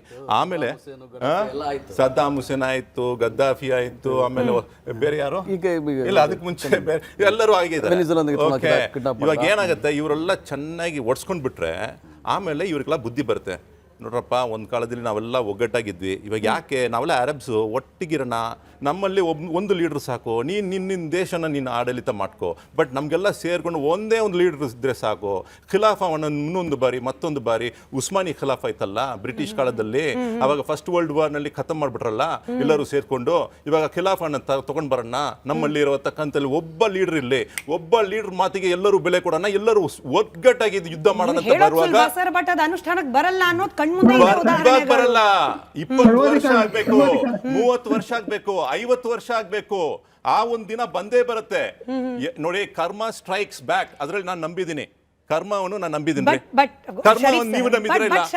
ಬಟ್ ಶರೀಫ್ ಸರ್, ಈಗ ಅಮೆರಿಕವನ್ನ ಬೆಂಬಲಿಸಿರೋದು ಅಥವಾ ಅಮೆರಿಕದ ರಕ್ಷಣೆಯಲ್ಲಿ ಇರೋದು ನನಗೆ ಸೇಫರ್ ಹ್ಯಾಂಡ್ ಅಂತ ಅನ್ನಿಸ್ತಿದೆ ಅಂತ ಅನ್ನಿಸಿದಾಗ, why will Saudi support Iran, why will UAE support Iran? Smita ಅವರೇ, ಇವಾಗ who is winning the war ಅಂತ ಕೇಳಿದ್ರಲ್ಲ, ನಾನು ಹೇಳ್ಕೊಳ್ತೀನಿ ನೋಡಿ. ಇವಾಗ ಬಂದು ಖಮೇನಿ ನೋಡಿ, ನಾನು ನಿನಗೆ ಗುಲಾಮ್ ಆಗೋಲ್ಲ, ಏನೇ ಆಗಲಿ ನಾನು ಸಾಯಕ್ಕೆ ಸಿದ್ಧವಾಗಿದ್ದೀನಿ, ನಮ್ಮ ಜನರು ಸಾಯಕ್ಕೆ ಸಿದ್ಧವಾಗಿದ್ದಾರೆ, ಆದರೆ ನಿನಗೆ ಗುಲಾಮ್ ಆಗೋಲ್ಲ. ಈ ಒಂದು ಸ್ಟೇಟ್ಮೆಂಟ್ ಕೊಟ್ಟು ಹೋಗಿರೋ ಕಾರಣಕ್ಕೆ ಇಡೀ ಮುಸ್ಲಿಂ ಸಮಾಜದಲ್ಲಿ ಸುನ್ನಿ ಶಿಯಾ ಎಲ್ಲರೂ ಅವರಿಗೆ ಬೆಂಬಲಿಗರಾಗಿದ್ವಿ. ಬಟ್ ಏನಂದ್ರೆ, ನಾಟ್ ಬಿಕಾಸ್ ಆಫ್ ಐಡಿಯಾಲಜಿ, ಅವ್ರ ನಂಬಿಕೆ ಏನಿದೆ ಅದಿಲ್ಲ, ಅವರು ಯಾವತ್ತಿಗೂ ಗುಲಾಮ್ ಆಗಿಲ್ಲ. ಅವನು ಹೇಳೋದನ್ನ ಏನ್ ಡಿಕ್ಟೇಟ್ ಮಾಡ್ತಾನೋ, ಈ ಡೀಲ್ ಮಾಡಂದ್ರೆ ಡೀಲ್ ಮಾಡೋದು, ಅದ್ ಬೇಡ ಅಂದ್ರೆ ಬಿಡೋದು, ಅವನ ಜೊತೆಗೆ ನೀವು ವ್ಯಾಪಾರ ಮಾಡಬೇಡ ಮಾಡದೇ ಇರೋದು, ಏನು ಅಲ್ಲಿ ಹೋಗಿ ಪ್ರಯಾಣ ಮಾಡ್ಬೇಕಾದ್ರೆ ಅಲ್ಲಿ ಹೋಗಿ ಪ್ರಯಾಣ ಮಾಡೋದು, ನೀನ್ ಏನೇ ಹೇಳಿದ್ರು ನಾನು ಮಾಡ್ತೀನಿ ಸ್ವಾಮಿ ಅಂತ ಇರೋದು ನೀವು ಆ indirectly ಗುಲಾಮ್ಗಿರಿ. ಮೋದಿ ಹೆಸರು ಹೇಳ್ದಲ್ಲ ಇಂಡೈರೆಕ್ಟ್ಲಿ ಮೋದಿ ಬಗ್ಗೆ ಅಯ್ಯೋ ನಾನು ಯಾಕೆ ಮೋದಿ ಅವ್ರ ಬಗ್ಗೆ ಮಾತಾಡ್ತೀನಿ? ಇಲ್ಲ, ಅಂತವ್ರು ಯಾರಾದ್ರು ಇರ್ತಾರಲ್ಲ ಭೂಮಿನಲ್ಲಿ ಯಾರೋ ಇರ್ತಾರೆ, ಅಂತವ್ರು ಯಾರಾದ್ರು ಇದ್ರೆ ಅವ್ರು ಗುಲಾಮ್ಗಿರಿ ಮಾಡ್ತಾರೆ ಅಂತ ಹೇಳ್ಬೋದು. ಯಾಕೆ ನೀವು ಸುಮ್ನೆ ನಮ್ಮ ಪ್ರಧಾನಿ ಹೆಸರು ತಗೊಂಡ್ ಬರ್ತೀರಾ? ಇಲ್ಲ, ನಿಮ್ ಇಂಟೆನ್ಷನ್ ಅದಂತ How ನನಗೆ do you know ಅನುಮಾನ my ಬಂತು. ಇಲ್ಲ intention? ಅಂದ್ರೆ How do you ಖುಷಿನೇ mind? Sir. How do you know ಇಲ್ಲ my ಅಂದ್ರೆ intention? ಖುಷಿನೇ. I'm a journalist. Why? ನಾನು ಪ್ರಶ್ನೆ No, ಮಾಡ್ತಿದ್ದೀನಿ. ಇಲ್ಲ ಅಂದ್ರೆ who ಖುಷಿನೇ. is capable of becoming Ghulam ಅಂತ ಹೇಳುವಾಗ ನೀವು ಯಾಕೆ ಮೋದಿ ಹೆಸರು ತಗೊಂಡ್ ಬರ್ತೀರಾ? ಅಲ್ಲ, ನಿಮ್ intention ಅದ ಅನ್ನೋದು ನನ್ನ ಪ್ರಶ್ನೆ sir. I never took his ನಿಮ್ name. intention ಅದ. No, did I take Modi his name? ಅವರನ್ನ ವಿರೋಧ ಮಾಡ್ತಾ No, ಇದ್ದೀರಾ? did I take his ಅಲ್ಲ, name? ಟ್ರಂಪ್ ಎಲ್ಲಿ ಪ್ರವಾಸ ಮಾಡಬೇಕು ಅಂತಂದ್ರೆ ಅಲ್ಲಿ ಇಲ್ಲ, ಪ್ರವಾಸ ಸ್ವಾಮಿ, ಮಾಡೋದು, ಯಾರ ಜೊತೆ ಕೈ ಮಿಲಾಯಿಸಬೇಕು ಅಂದ್ರೆ ಕೈ ಮಿಲಾಯಿಸೋದು. ಅವ್ರವ್ರ ಯಾರನ್ನ ವಿಷಯದಲ್ಲಿ ಹೇಳ್ತಿದ್ದೀರಿ ನೀವು? ಯಾರನ್ನ ಏನಂದ್ರೆ, ಹೇಳ್ತಿದ್ದೀರಿ? What is your intention? ನನ್ನ ಇಂಟೆನ್ಷನ್ ಸುಮ್ಮನೆ ಸಿಂಪಲ್ ಆಗಿದೆ. ಒಬ್ಬ ಲೀಡರ್ ಹೆಂಗಿರ್ಬೇಕಂತ ಒಂದು ಉದಾಹರಣೆ, ಒಂದು ಮಾದರಿಯಾಗಿ ಒಬ್ಬ ನಿಂತು ಸತ್ತು ಮಡ್ದ, ಅಷ್ಟು ಸಾಕು. ನೀನ್ ಯಾರೇ ಆಗ್ಲಿ ಗುರು, ನೀನ್ ಬಂದು ಏತಿಸ್ಟ್ ಆಗಿರೋ, ನೀನ್ ಹಿಂದೂ ಆಗಿರೋ, ನೀನ್ ಕ್ರೈಸ್ತನಾಗಿರೋ, ನೀ ಯಹೂದಿನೇ ಆಗಿರೋ, ಇಂಥ ಒಂದು ಮಾಡಿರೋದಕ್ಕೆ ನಿನ್ಗೆ ಸಲಾಂ ಗುರು ಅಂತ ನನಗೆ ಗೊತ್ತಿದೆ ಅಂದ್ರೆ ಅಷ್ಟೇ. ಹಿಂಗ್ ಮಾತನಾಡಿದಾಗ ಏನು ಅನುಮಾನ ಬಂದ್ಬಿಡುತ್ತೆ. ಇದಕ್ಕೆ ಅಶೋಕ್ ಗೌಡ್ರು ಕೂಡ ಕೌಂಟರ್ ಕೊಡ್ಲಿ. ಬಟ್ ಶರೀಫ್ ಅವರು ಏನ್ ಅನುಮಾನ ಬಂದ್ಬಿಡುತ್ತೆ ಅಂದ್ರೆ, ನಮ್ಮ ದೇಶದಲ್ಲಿ ಪ್ರಜಾಪ್ರಭುತ್ವ ವ್ಯವಸ್ಥೆಯಲ್ಲಿ ನಡೆದ ಚುನಾವಣೆಯಲ್ಲಿ ಆಯ್ಕೆಯಾದ ಲೀಡರ್ ಅನ್ನ ನಾವು ಒಪ್ಪೋದಿಲ್ಲ, ಅವರ ನಿಲುವನ್ನ ನಾವು ಒಪ್ಪೋದಿಲ್ಲ. ಅಲಿಪ್ತರಾಗಿರ್ಲಿಕ್ಕೋ ಅಥವಾ ಇಸ್ರೇಲ್ನ ಪರವಾಗಿರ್ಲಿಕ್ಕೋ ಖೊಮೇನಿ ಅವರಂತ ನಾಯಕರನ್ನ ನಾವು ಒಪ್ಪಿಡ್ತೀವಿ ಹೀಗ, ಅಥವಾ ಅವರ ನಿಲುವನ್ನ ನಾವು ಶ್ಲಾಘನೆ ಮಾಡ್ತೀವಿ ಹೀಗ. Khamenei or any other fellow. It is not who's got what name, ಏನ್ ಐಡೆಂಟಿಟಿ, ಯಾವನು ಅದಿಲ್ಲ. ನೀನ್ ಯಾರು ನನ್ಗೆ ನೀನು ರೂಲ್ಸ್ ಫಾಲೋ ಮಾಡ್ಬೇಕಂತ ಹೇಳೋ? ನೀನ್ ಯಾರು? ನೋಡಿ, ನೀನು ಹಿರೋಶಿಮಾ ನಾಗಾಸಾಕಿನಲ್ಲಿ ಬಾಂಬ್ ಹಾಕಿದನು, ನೀನು ನ್ಯೂಕ್ಲಿಯರ್ ವೆಪನ್ಸ್ ಅನ್ನು ಯೂಸ್ ಮಾಡಿರೋನು, ಎಷ್ಟೋ ಅಮಾಯಕನ ಕೊಂದಾಕಿರೋನು, ಎಷ್ಟೋ ಲಕ್ಷಾಂತರ ಜನ ಕೊಂದಾಕಿರೋನು, ನೀನು ನನ್ ಬಂದು ಬುದ್ಧಿಮತಿ ಹೇಳ್ತಿದ್ಯಾ ಅಂತ ಒಂದು ಪ್ರಶ್ನೆ ಮಾಡೋ ರೀತಿಯಲ್ಲಿ ಆ ಮನುಷ್ಯ ಸತ್ತೋಗಿರೋದು. ಹಿ ಹಸ್ ಆಲ್ರೆಡಿ ಒನ್. ಇದರಲ್ಲಿ ಒಂದು 10 ಲಕ್ಷ ಸಾಯಿಲಿ ಅಂತ ಉದಾಹರಣೆ ಬಿಟ್ಟು ಹೋಗಿದ್ದಾರೆ ಅಂತ ಹೇಳಿ ಅಶೋಕ್ ಗೌಡ್ರೆ ಮಾತು. ಅಂದ್ರೆ ಲೀಡರ್ಗಳು ಅಂದ್ರೆ ಹೆಂಗಿರಬೇಕು ಅನ್ನೋದಕ್ಕೆ ಉದಾಹರಣೆ ಬಿಟ್ಟು ಹೋಗಿದ್ದಾರೆ ಖೊಮೇನಿ ಅವರು ಅಂತ. ನಾನು ಒಂದು ಕತೆನ ನಮ್ಮ ಮುತ್ತಾತ ಹೇಳ್ತಾ ಇದ್ರು, ತುಂಬ ಸಣ್ಣ ಹುಡುಗ ನಾನು. ಆಗ ನನ್ನ ಮುತ್ತಾತ ಹೇಳ್ತಾ ಇದ್ರು, ನಮ್ಮ ಊರು ಮತ್ತು ಪಕ್ಕದ ಊರಿನ ನಡುವೆ ಒಂದು ಸಣ್ಣ ಜಗಳ ಆಯ್ತಂತೆ. ಆಗ ನಮ್ಮ ಊರಿನಲ್ಲಿದ್ದಂತಹ 2 ಕುಟುಂಬಗಳು ಆ ಊರಿಗೆ ತಮ್ಮ ಹೆಣ್ಮಕ್ಳನ್ನ ಕೊಟ್ಟಿದ್ರು. ಊರಿನ ವಿಚಾರ ಬಂದಾಗ ಬೀಗರು ಅಂತನೂ ನೋಡದೆ ಅಥವಾ ಮಗಳು ಅಂತನೂ ನೋಡದೆ ಊರಿನ ಪರವಾಗಿ ನಿಂತ್ಕೊಂಡ್ರು ಈ 2 ಕುಟುಂಬಗಳು. ಅಂದರೆ by whatever the equations were ಆವತ್ತು. ಇದು ನನಗೆ 1981 ನಮ್ಮ 81ರಲ್ಲಿ ನಾನು ಇನ್ನೂ ಸ್ಕೂಲ್ ಸೇರಿರಲಿಲ್ಲ. ಆಗ ನನ್ನ ಮುತ್ತಾತ ಹೇಳಿದಂಥ ಕತೆ. ಯಾಕೆ ಅಂತ ಹೇಳಿದ್ರೆ, ಯಾಕೆ ನಾನು ಈ ಸಂದರ್ಭದಲ್ಲಿ ಈ ಕತೆ ಹೇಳ್ತಿದ್ದೀನಿ ಅಂದರೆ, ನೋಡಿ, ಊರು ಅಂತ ಬಂದಾಗ ಒಂದು ವಿಚಾರಕ್ಕೋಸ್ಕರವಾಗಿ ನಿಂತ್ಕೊಳ್ತಕ್ಕಂತಾರೆ. ಅದೇ ರೀತಿ ನನ್ನ ಈ ದೇಶದಲ್ಲಿ ಇರ್ತಕ್ಕಂತಹವರು, ಈ ದೇಶದ ಗಡಿನಲ್ಲಿ ಎಲ್ಲವನ್ನು ಪಡ್ಕೊಂಡಿರ್ತಕ್ಕಂಥವರು, ಊರಿನ ನಾಯಕ ಮಾತಾಡೋವರೆಗೂ ಸಹ ಸುಮ್ಮನೆ ಇರಬೇಕು. ಅದ್ರ ಬದಲು ನಾವು ಜಂಡ ಹಿಡ್ಕೊಂಡು ಹೋಗ್ತೀವಿ ಅಂತ ಹೇಳಕ್ಕೆ ಈಗ ಯಾರಾದರೂ ಆಗಿರಲಿ, ಈಗ ನಮಗೆ ಗೊತ್ತಿಲ್ಲ ವಿಚಾರ. ಯಾಕೆ ಗೊತ್ತಿಲ್ಲ ಅಂತ ಗೊತ್ತಿರ್ಬೋದು, ನಮ್ಗೆ ಇಂಟರ್ನೆಟಲ್ಲಿ ಇನ್ಫಾರ್ಮೇಷನ್ ಇರ್ಬೋದು, ಅಥವಾ ಅಲ್ಲೇ ನಾವು ರಾಜತಾಂತ್ರಿಕ ವಿಚಾರಗಳನ್ನು ತಿಳ್ಕೊಂಡಿರ್ತಕ್ಕಂಥವ್ರ ಹತ್ರ ಮಾತಾಡಿರ್ಬೋದು. ಆದರೂ ಸಹ ನನ್ನ ನಾಯಕರು, ನನ್ನ ಎಕ್ಸ್ಟರ್ನಲ್ ಅಫೇರ್ಸ್ ಮಿನಿಸ್ಟರ್ ಮಾತಾಡೋವರೆಗೂ ಸಹ ನಾನು ಯಾವುದೇ ಇದ್ದಿದ್ರು ಸಹ ನಾನು ಮಾತಾಡಬಾರ್ದು. ಯಾಕಂದ್ರೆ ನನ್ನ ಗಡಿ ವಿಚಾರ ಇದು. ಬಟ್ ನಮ್ಮ ಮನೆಗೆ ಬರ್ತಾ ಇರುವ LPG ಯಲ್ಲೂ ಕೂಡ ವ್ಯತ್ಯಯ ಆಗೋ ಪರಿಸ್ಥಿತಿ ಬಂದ್ಬಿಡುತ್ತೆ ಅಂದಾಗ ಸಹಜವಾಗಿ ಮನೇಲಿ ಕೂತ ಗೃಹಿಣಿಗೂ ಅನ್ಸುತ್ತೆ. ನಿಮ್ಗೆ ವಾಪಸ್ ಬರ್ತೀನಿ ಸರ್. ಮನೇಲಿ ಕೂತ್ ಗೃಹಿಣಿಗೂ ಅನ್ಸುತ್ತೆ ಅಶೋಕ್ ಗೌಡ್ರೆ, ನಮ್ಮ ದೇಶದ ಪ್ರಧಾನಿ ಯುದ್ಧ ನಿಲ್ಸೋ ಪ್ರಯತ್ನ ಮಾಡ್ಬೇಕಪ್ಪ, ಅಥವಾ ನಮ್ಮ ದೇಶಕ್ಕೆ ಎಫೆಕ್ಟ್ ಆಗದೆ ಇರೋ ರೀತಿಯಲ್ಲಿ ಪರಿಸ್ಥಿತಿಗಳನ್ನ ಮ್ಯಾನೇಜ್ ಮಾಡೋ ಪ್ರಯತ್ನ ಮಾಡ್ಬೇಕಪ್ಪ ಅಂತ ಹೇಳಿ ಮನೇಲಿ ಕೂತಿರೋ ಗೃಹಿಣಿಗೂ ಅನ್ಸುತ್ತೆ. ಏನೇ 4 ವಿಚಾರಗಳು ಎಫೆಕ್ಟ್ ಆಗುತ್ತೆ ಅಂತಕ್ಕಂಥದ್ದು ಈಗ ಪ್ರತಿಯೊಬ್ಬರು ಗೊತ್ತಿರೋದೆ. ಯಾಕೆ ತಾವು ಹೇಳ್ತಾ ಇದ್ರೆ ನೋಡಿ, ಈಗ $170 ಬಿಲಿಯನ್ ಟ್ರೇಡ್ ಇದೆ ನಮಗೆ GCC ಕಂಟ್ರೀಸ್ ಜೊತೆ. $178 ಬಿಲಿಯನ್, ಇಟ್ಸ್ ನಾಟ್ ಲೆಸ್. ಜೊತೆಗೆ ಆಯಿಲ್ ಎಕ್ಸ್ಪೋರ್ಟ್ಸ್ನಲ್ಲಿ ನಾವು ಮ್ಯಾಕ್ಸಿಮಮ್ CNG ಮತ್ತು ಆಯಿಲ್ ಎರಡೂ ಸೇರಿಸ್ಕೊಂಡ್ರೆ ಆಯಿಲ್ 75% ನಾವು ಇರಾನ್ ಮೇಲೆ ನಿರ್ಭರ ಆಗಿದ್ದೀವಿ ಇವತ್ತು ಆಸ್ ಆಫ್ ಟುಡೇ. CNGನಲ್ಲಿ 59% ನಿರ್ಭರ ಆಗಿದ್ದೀವಿ. ಜೊತೆಗೆ ನಮ್ಮ ರೈಸ್ ಏನಿದೆ, ನಮ್ಮ ಅಗ್ರಿಕಲ್ಚರಲ್ ಪ್ರಾಡಕ್ಟ್ಸ್ ಏನಿದೆ, ಅಗ್ರಿಕಲ್ಚರಲ್ ಪ್ರಾಡಕ್ಟ್ಸ್ನ ನಾವು ಇಂಪೋರ್ಟ್ ಮಾಡ್ತಾ ಇದ್ದೀವಿ ಇರಾನ್ಗೋಸ್ಕರ. ಇಷ್ಟೆಲ್ಲ ವಿಚಾರ ಇದ್ರೂ ಸಹ, ಆಮೇಲೆ ಜೊತೆಗೆ ನನ್ನ ತಾವು ಹೇಳಿದ್ರೆ 1 ಕೋಟಿ ಜನ ಗಲ್ಫಲ್ಲಿ ಕೆಲಸ ಮಾಡ್ತಿದ್ದಾರೆ. ಇದೆಲ್ಲ ಎಫೆಕ್ಟ್ ಆಗುತ್ತೆ. ಆದರೆ ನನ್ನ ನಾಯಕನ ಮೇಲೆ, ಅಂದರೆ ನನ್ನ ಹಿರಿಯ ಹಿರಿಯರು ಇವತ್ತು ಅಶೋಕ್ ಗೌಡ್ರು ನೂರು ಭಾಗ ಅಶೋಕ್ ಗೌಡ್ರು ಹೇಳಿದ ಮಾತು 100. ಯಾಕಂದ್ರೆ ನಮ್ಮ ಪ್ರಧಾನಮಂತ್ರಿ ದೇಶದ ಪ್ರಧಾನಮಂತ್ರಿ, ಅದು BJP ಪಕ್ಷದ ಪ್ರಧಾನಮಂತ್ರಿ ಅಲ್ಲ. ಯಾವಾಗ ನೀವು ಇರಾನಿಂದ ತೈಲ ತಗೋಬಾರ್ದು ಅಂತ ಹೇಳಿದಾಗ ಅಮೆರಿಕ 2018-19 94,000 ಕೋಟಿ ರೂಪಾಯಿ ನಾವು ತಗೊಂತಾ ಇದ್ದಿದ್ದು, ಇವಾಗ ಬರೀ 3,000 ಕೋಟಿಗೆ ಬಂದಿದೆ. ಆಯ್ತಾ, ಅದನ್ನ ಮಾತನ್ನ ಕೇಳಬಾರದು. ನಾನೇ ಪಾಕಿಸ್ತಾನ ಮತ್ತು ಇಂಡಿಯಾದ ಯುದ್ಧ ನಿಲ್ಲಿಸಿದ್ದು, ನಾನೇ ಟ್ರೇಡ್ಗಳಿಗೆ ಒತ್ತಾಯ ಮಾಡಿದ್ದು, ನಾನೇ ಮೋದಿ ಅವ್ರಿಗೆ ಹೇಳಿದ್ದು, ನಾನೇ ಅವ್ರಿಗೆ ಒತ್ತಡ ಹಾಕಿ ನಿಲ್ಲಿಸಿದ್ದು ಅಂತ ಹೇಳಿದಾಗ ಅವ್ರು ಮೊದಲು ಟ್ವೀಟ್ ಮಾಡ್ತಾರೆ, ನಾವು ಆಮೇಲೆ ರಿಯಾಕ್ಟ್ ಮಾಡ್ತೀವಿ. US ಡೀಲ್ ಮೇಲೆ ಅವ್ರು ಮೊದಲು ಟ್ವೀಟ್ ಮಾಡ್ತಾರೆ, ಆಮೇಲೆ ರಿಯಾಕ್ಟ್ ಮಾಡ್ತೀವಿ. ಕೇಳಿ, ಅನ್ಫಾರ್ಚುನೇಟ್ಲಿ ಅಮೆರಿಕದ ಒಂದು ಟ್ವೀಟ್ ಅನ್ನು ನಂಬ್ತೀವಿ, ಪ್ರಧಾನಿ ಇನ್ಕ್ಲೂಡೆಡ್, ಎಲ್ಲರೂ ಹೇಳಿದ್ರು ನಾವು ಅದನ್ನ ನಂಬಲ್ಲ. ಪ್ರಧಾನಮಂತ್ರಿ ನಂಬ್ತೀವಿ. ಆದ್ರೆ ಅಮೆರಿಕದ ಅಧ್ಯಕ್ಷ ಪ್ರಧಾನಮಂತ್ರಿಗೆ ಗಳಿಗೆಗೊಂದ್ಸಲಿ ಗಂಟೆಗೊಂದ್ಸಲಿ ಅವಮಾನ ಮಾಡ್ತಿದ್ರು, ಟ್ರೋಲ್ ಮಾಡ್ತಿದ್ರು ಕೂಡ ನಾವು ಸಹಿಸೋಕ್ಕಾಗಲ್ಲ. ಪ್ರಧಾನಮಂತ್ರಿ ಹೇಳ್ಬೇಕು, ನೀನು ಸುಳ್ಳುಗಾರ ನೀನು ಅಂತ ಹೇಳ್ಬೇಕು. ನೀನು ಸುಳ್ಳುಗಾರ ಅಂತ ಹೇಳಿ 26 ಬಾರಿ ಹೇಳಿದೆ ನಾನು, ನಾನೇ ಯುದ್ಧ ನಿಲ್ಲಿಸಿದ ಅಂತ ನೀನು ಸುಳ್ಳುಗಾರ ಅಂತ ಹೇಳ್ಬೇಕು.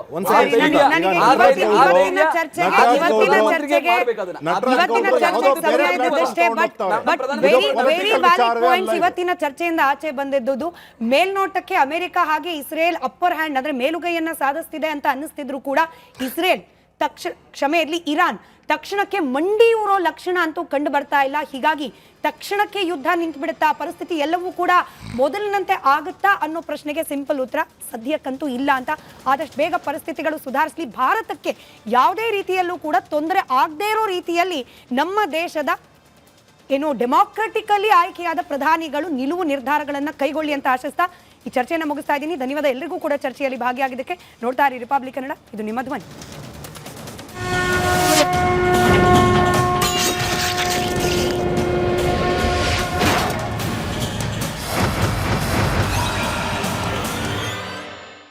ಚಹಾದ ಅಸಲಿ ಟೇಸ್ಟ್ MDHD+ ನಿಂದಲೇ ಬರುತ್ತೆ. ಗಂಟು ಕಟ್ಟಿಕೋ ಲವಂಗ, ಹಸಿರು ಏಲಕ್ಕಿಯಿಂದ ತುಂಬಿದ MDHD+ ಮಸಾಲೆ.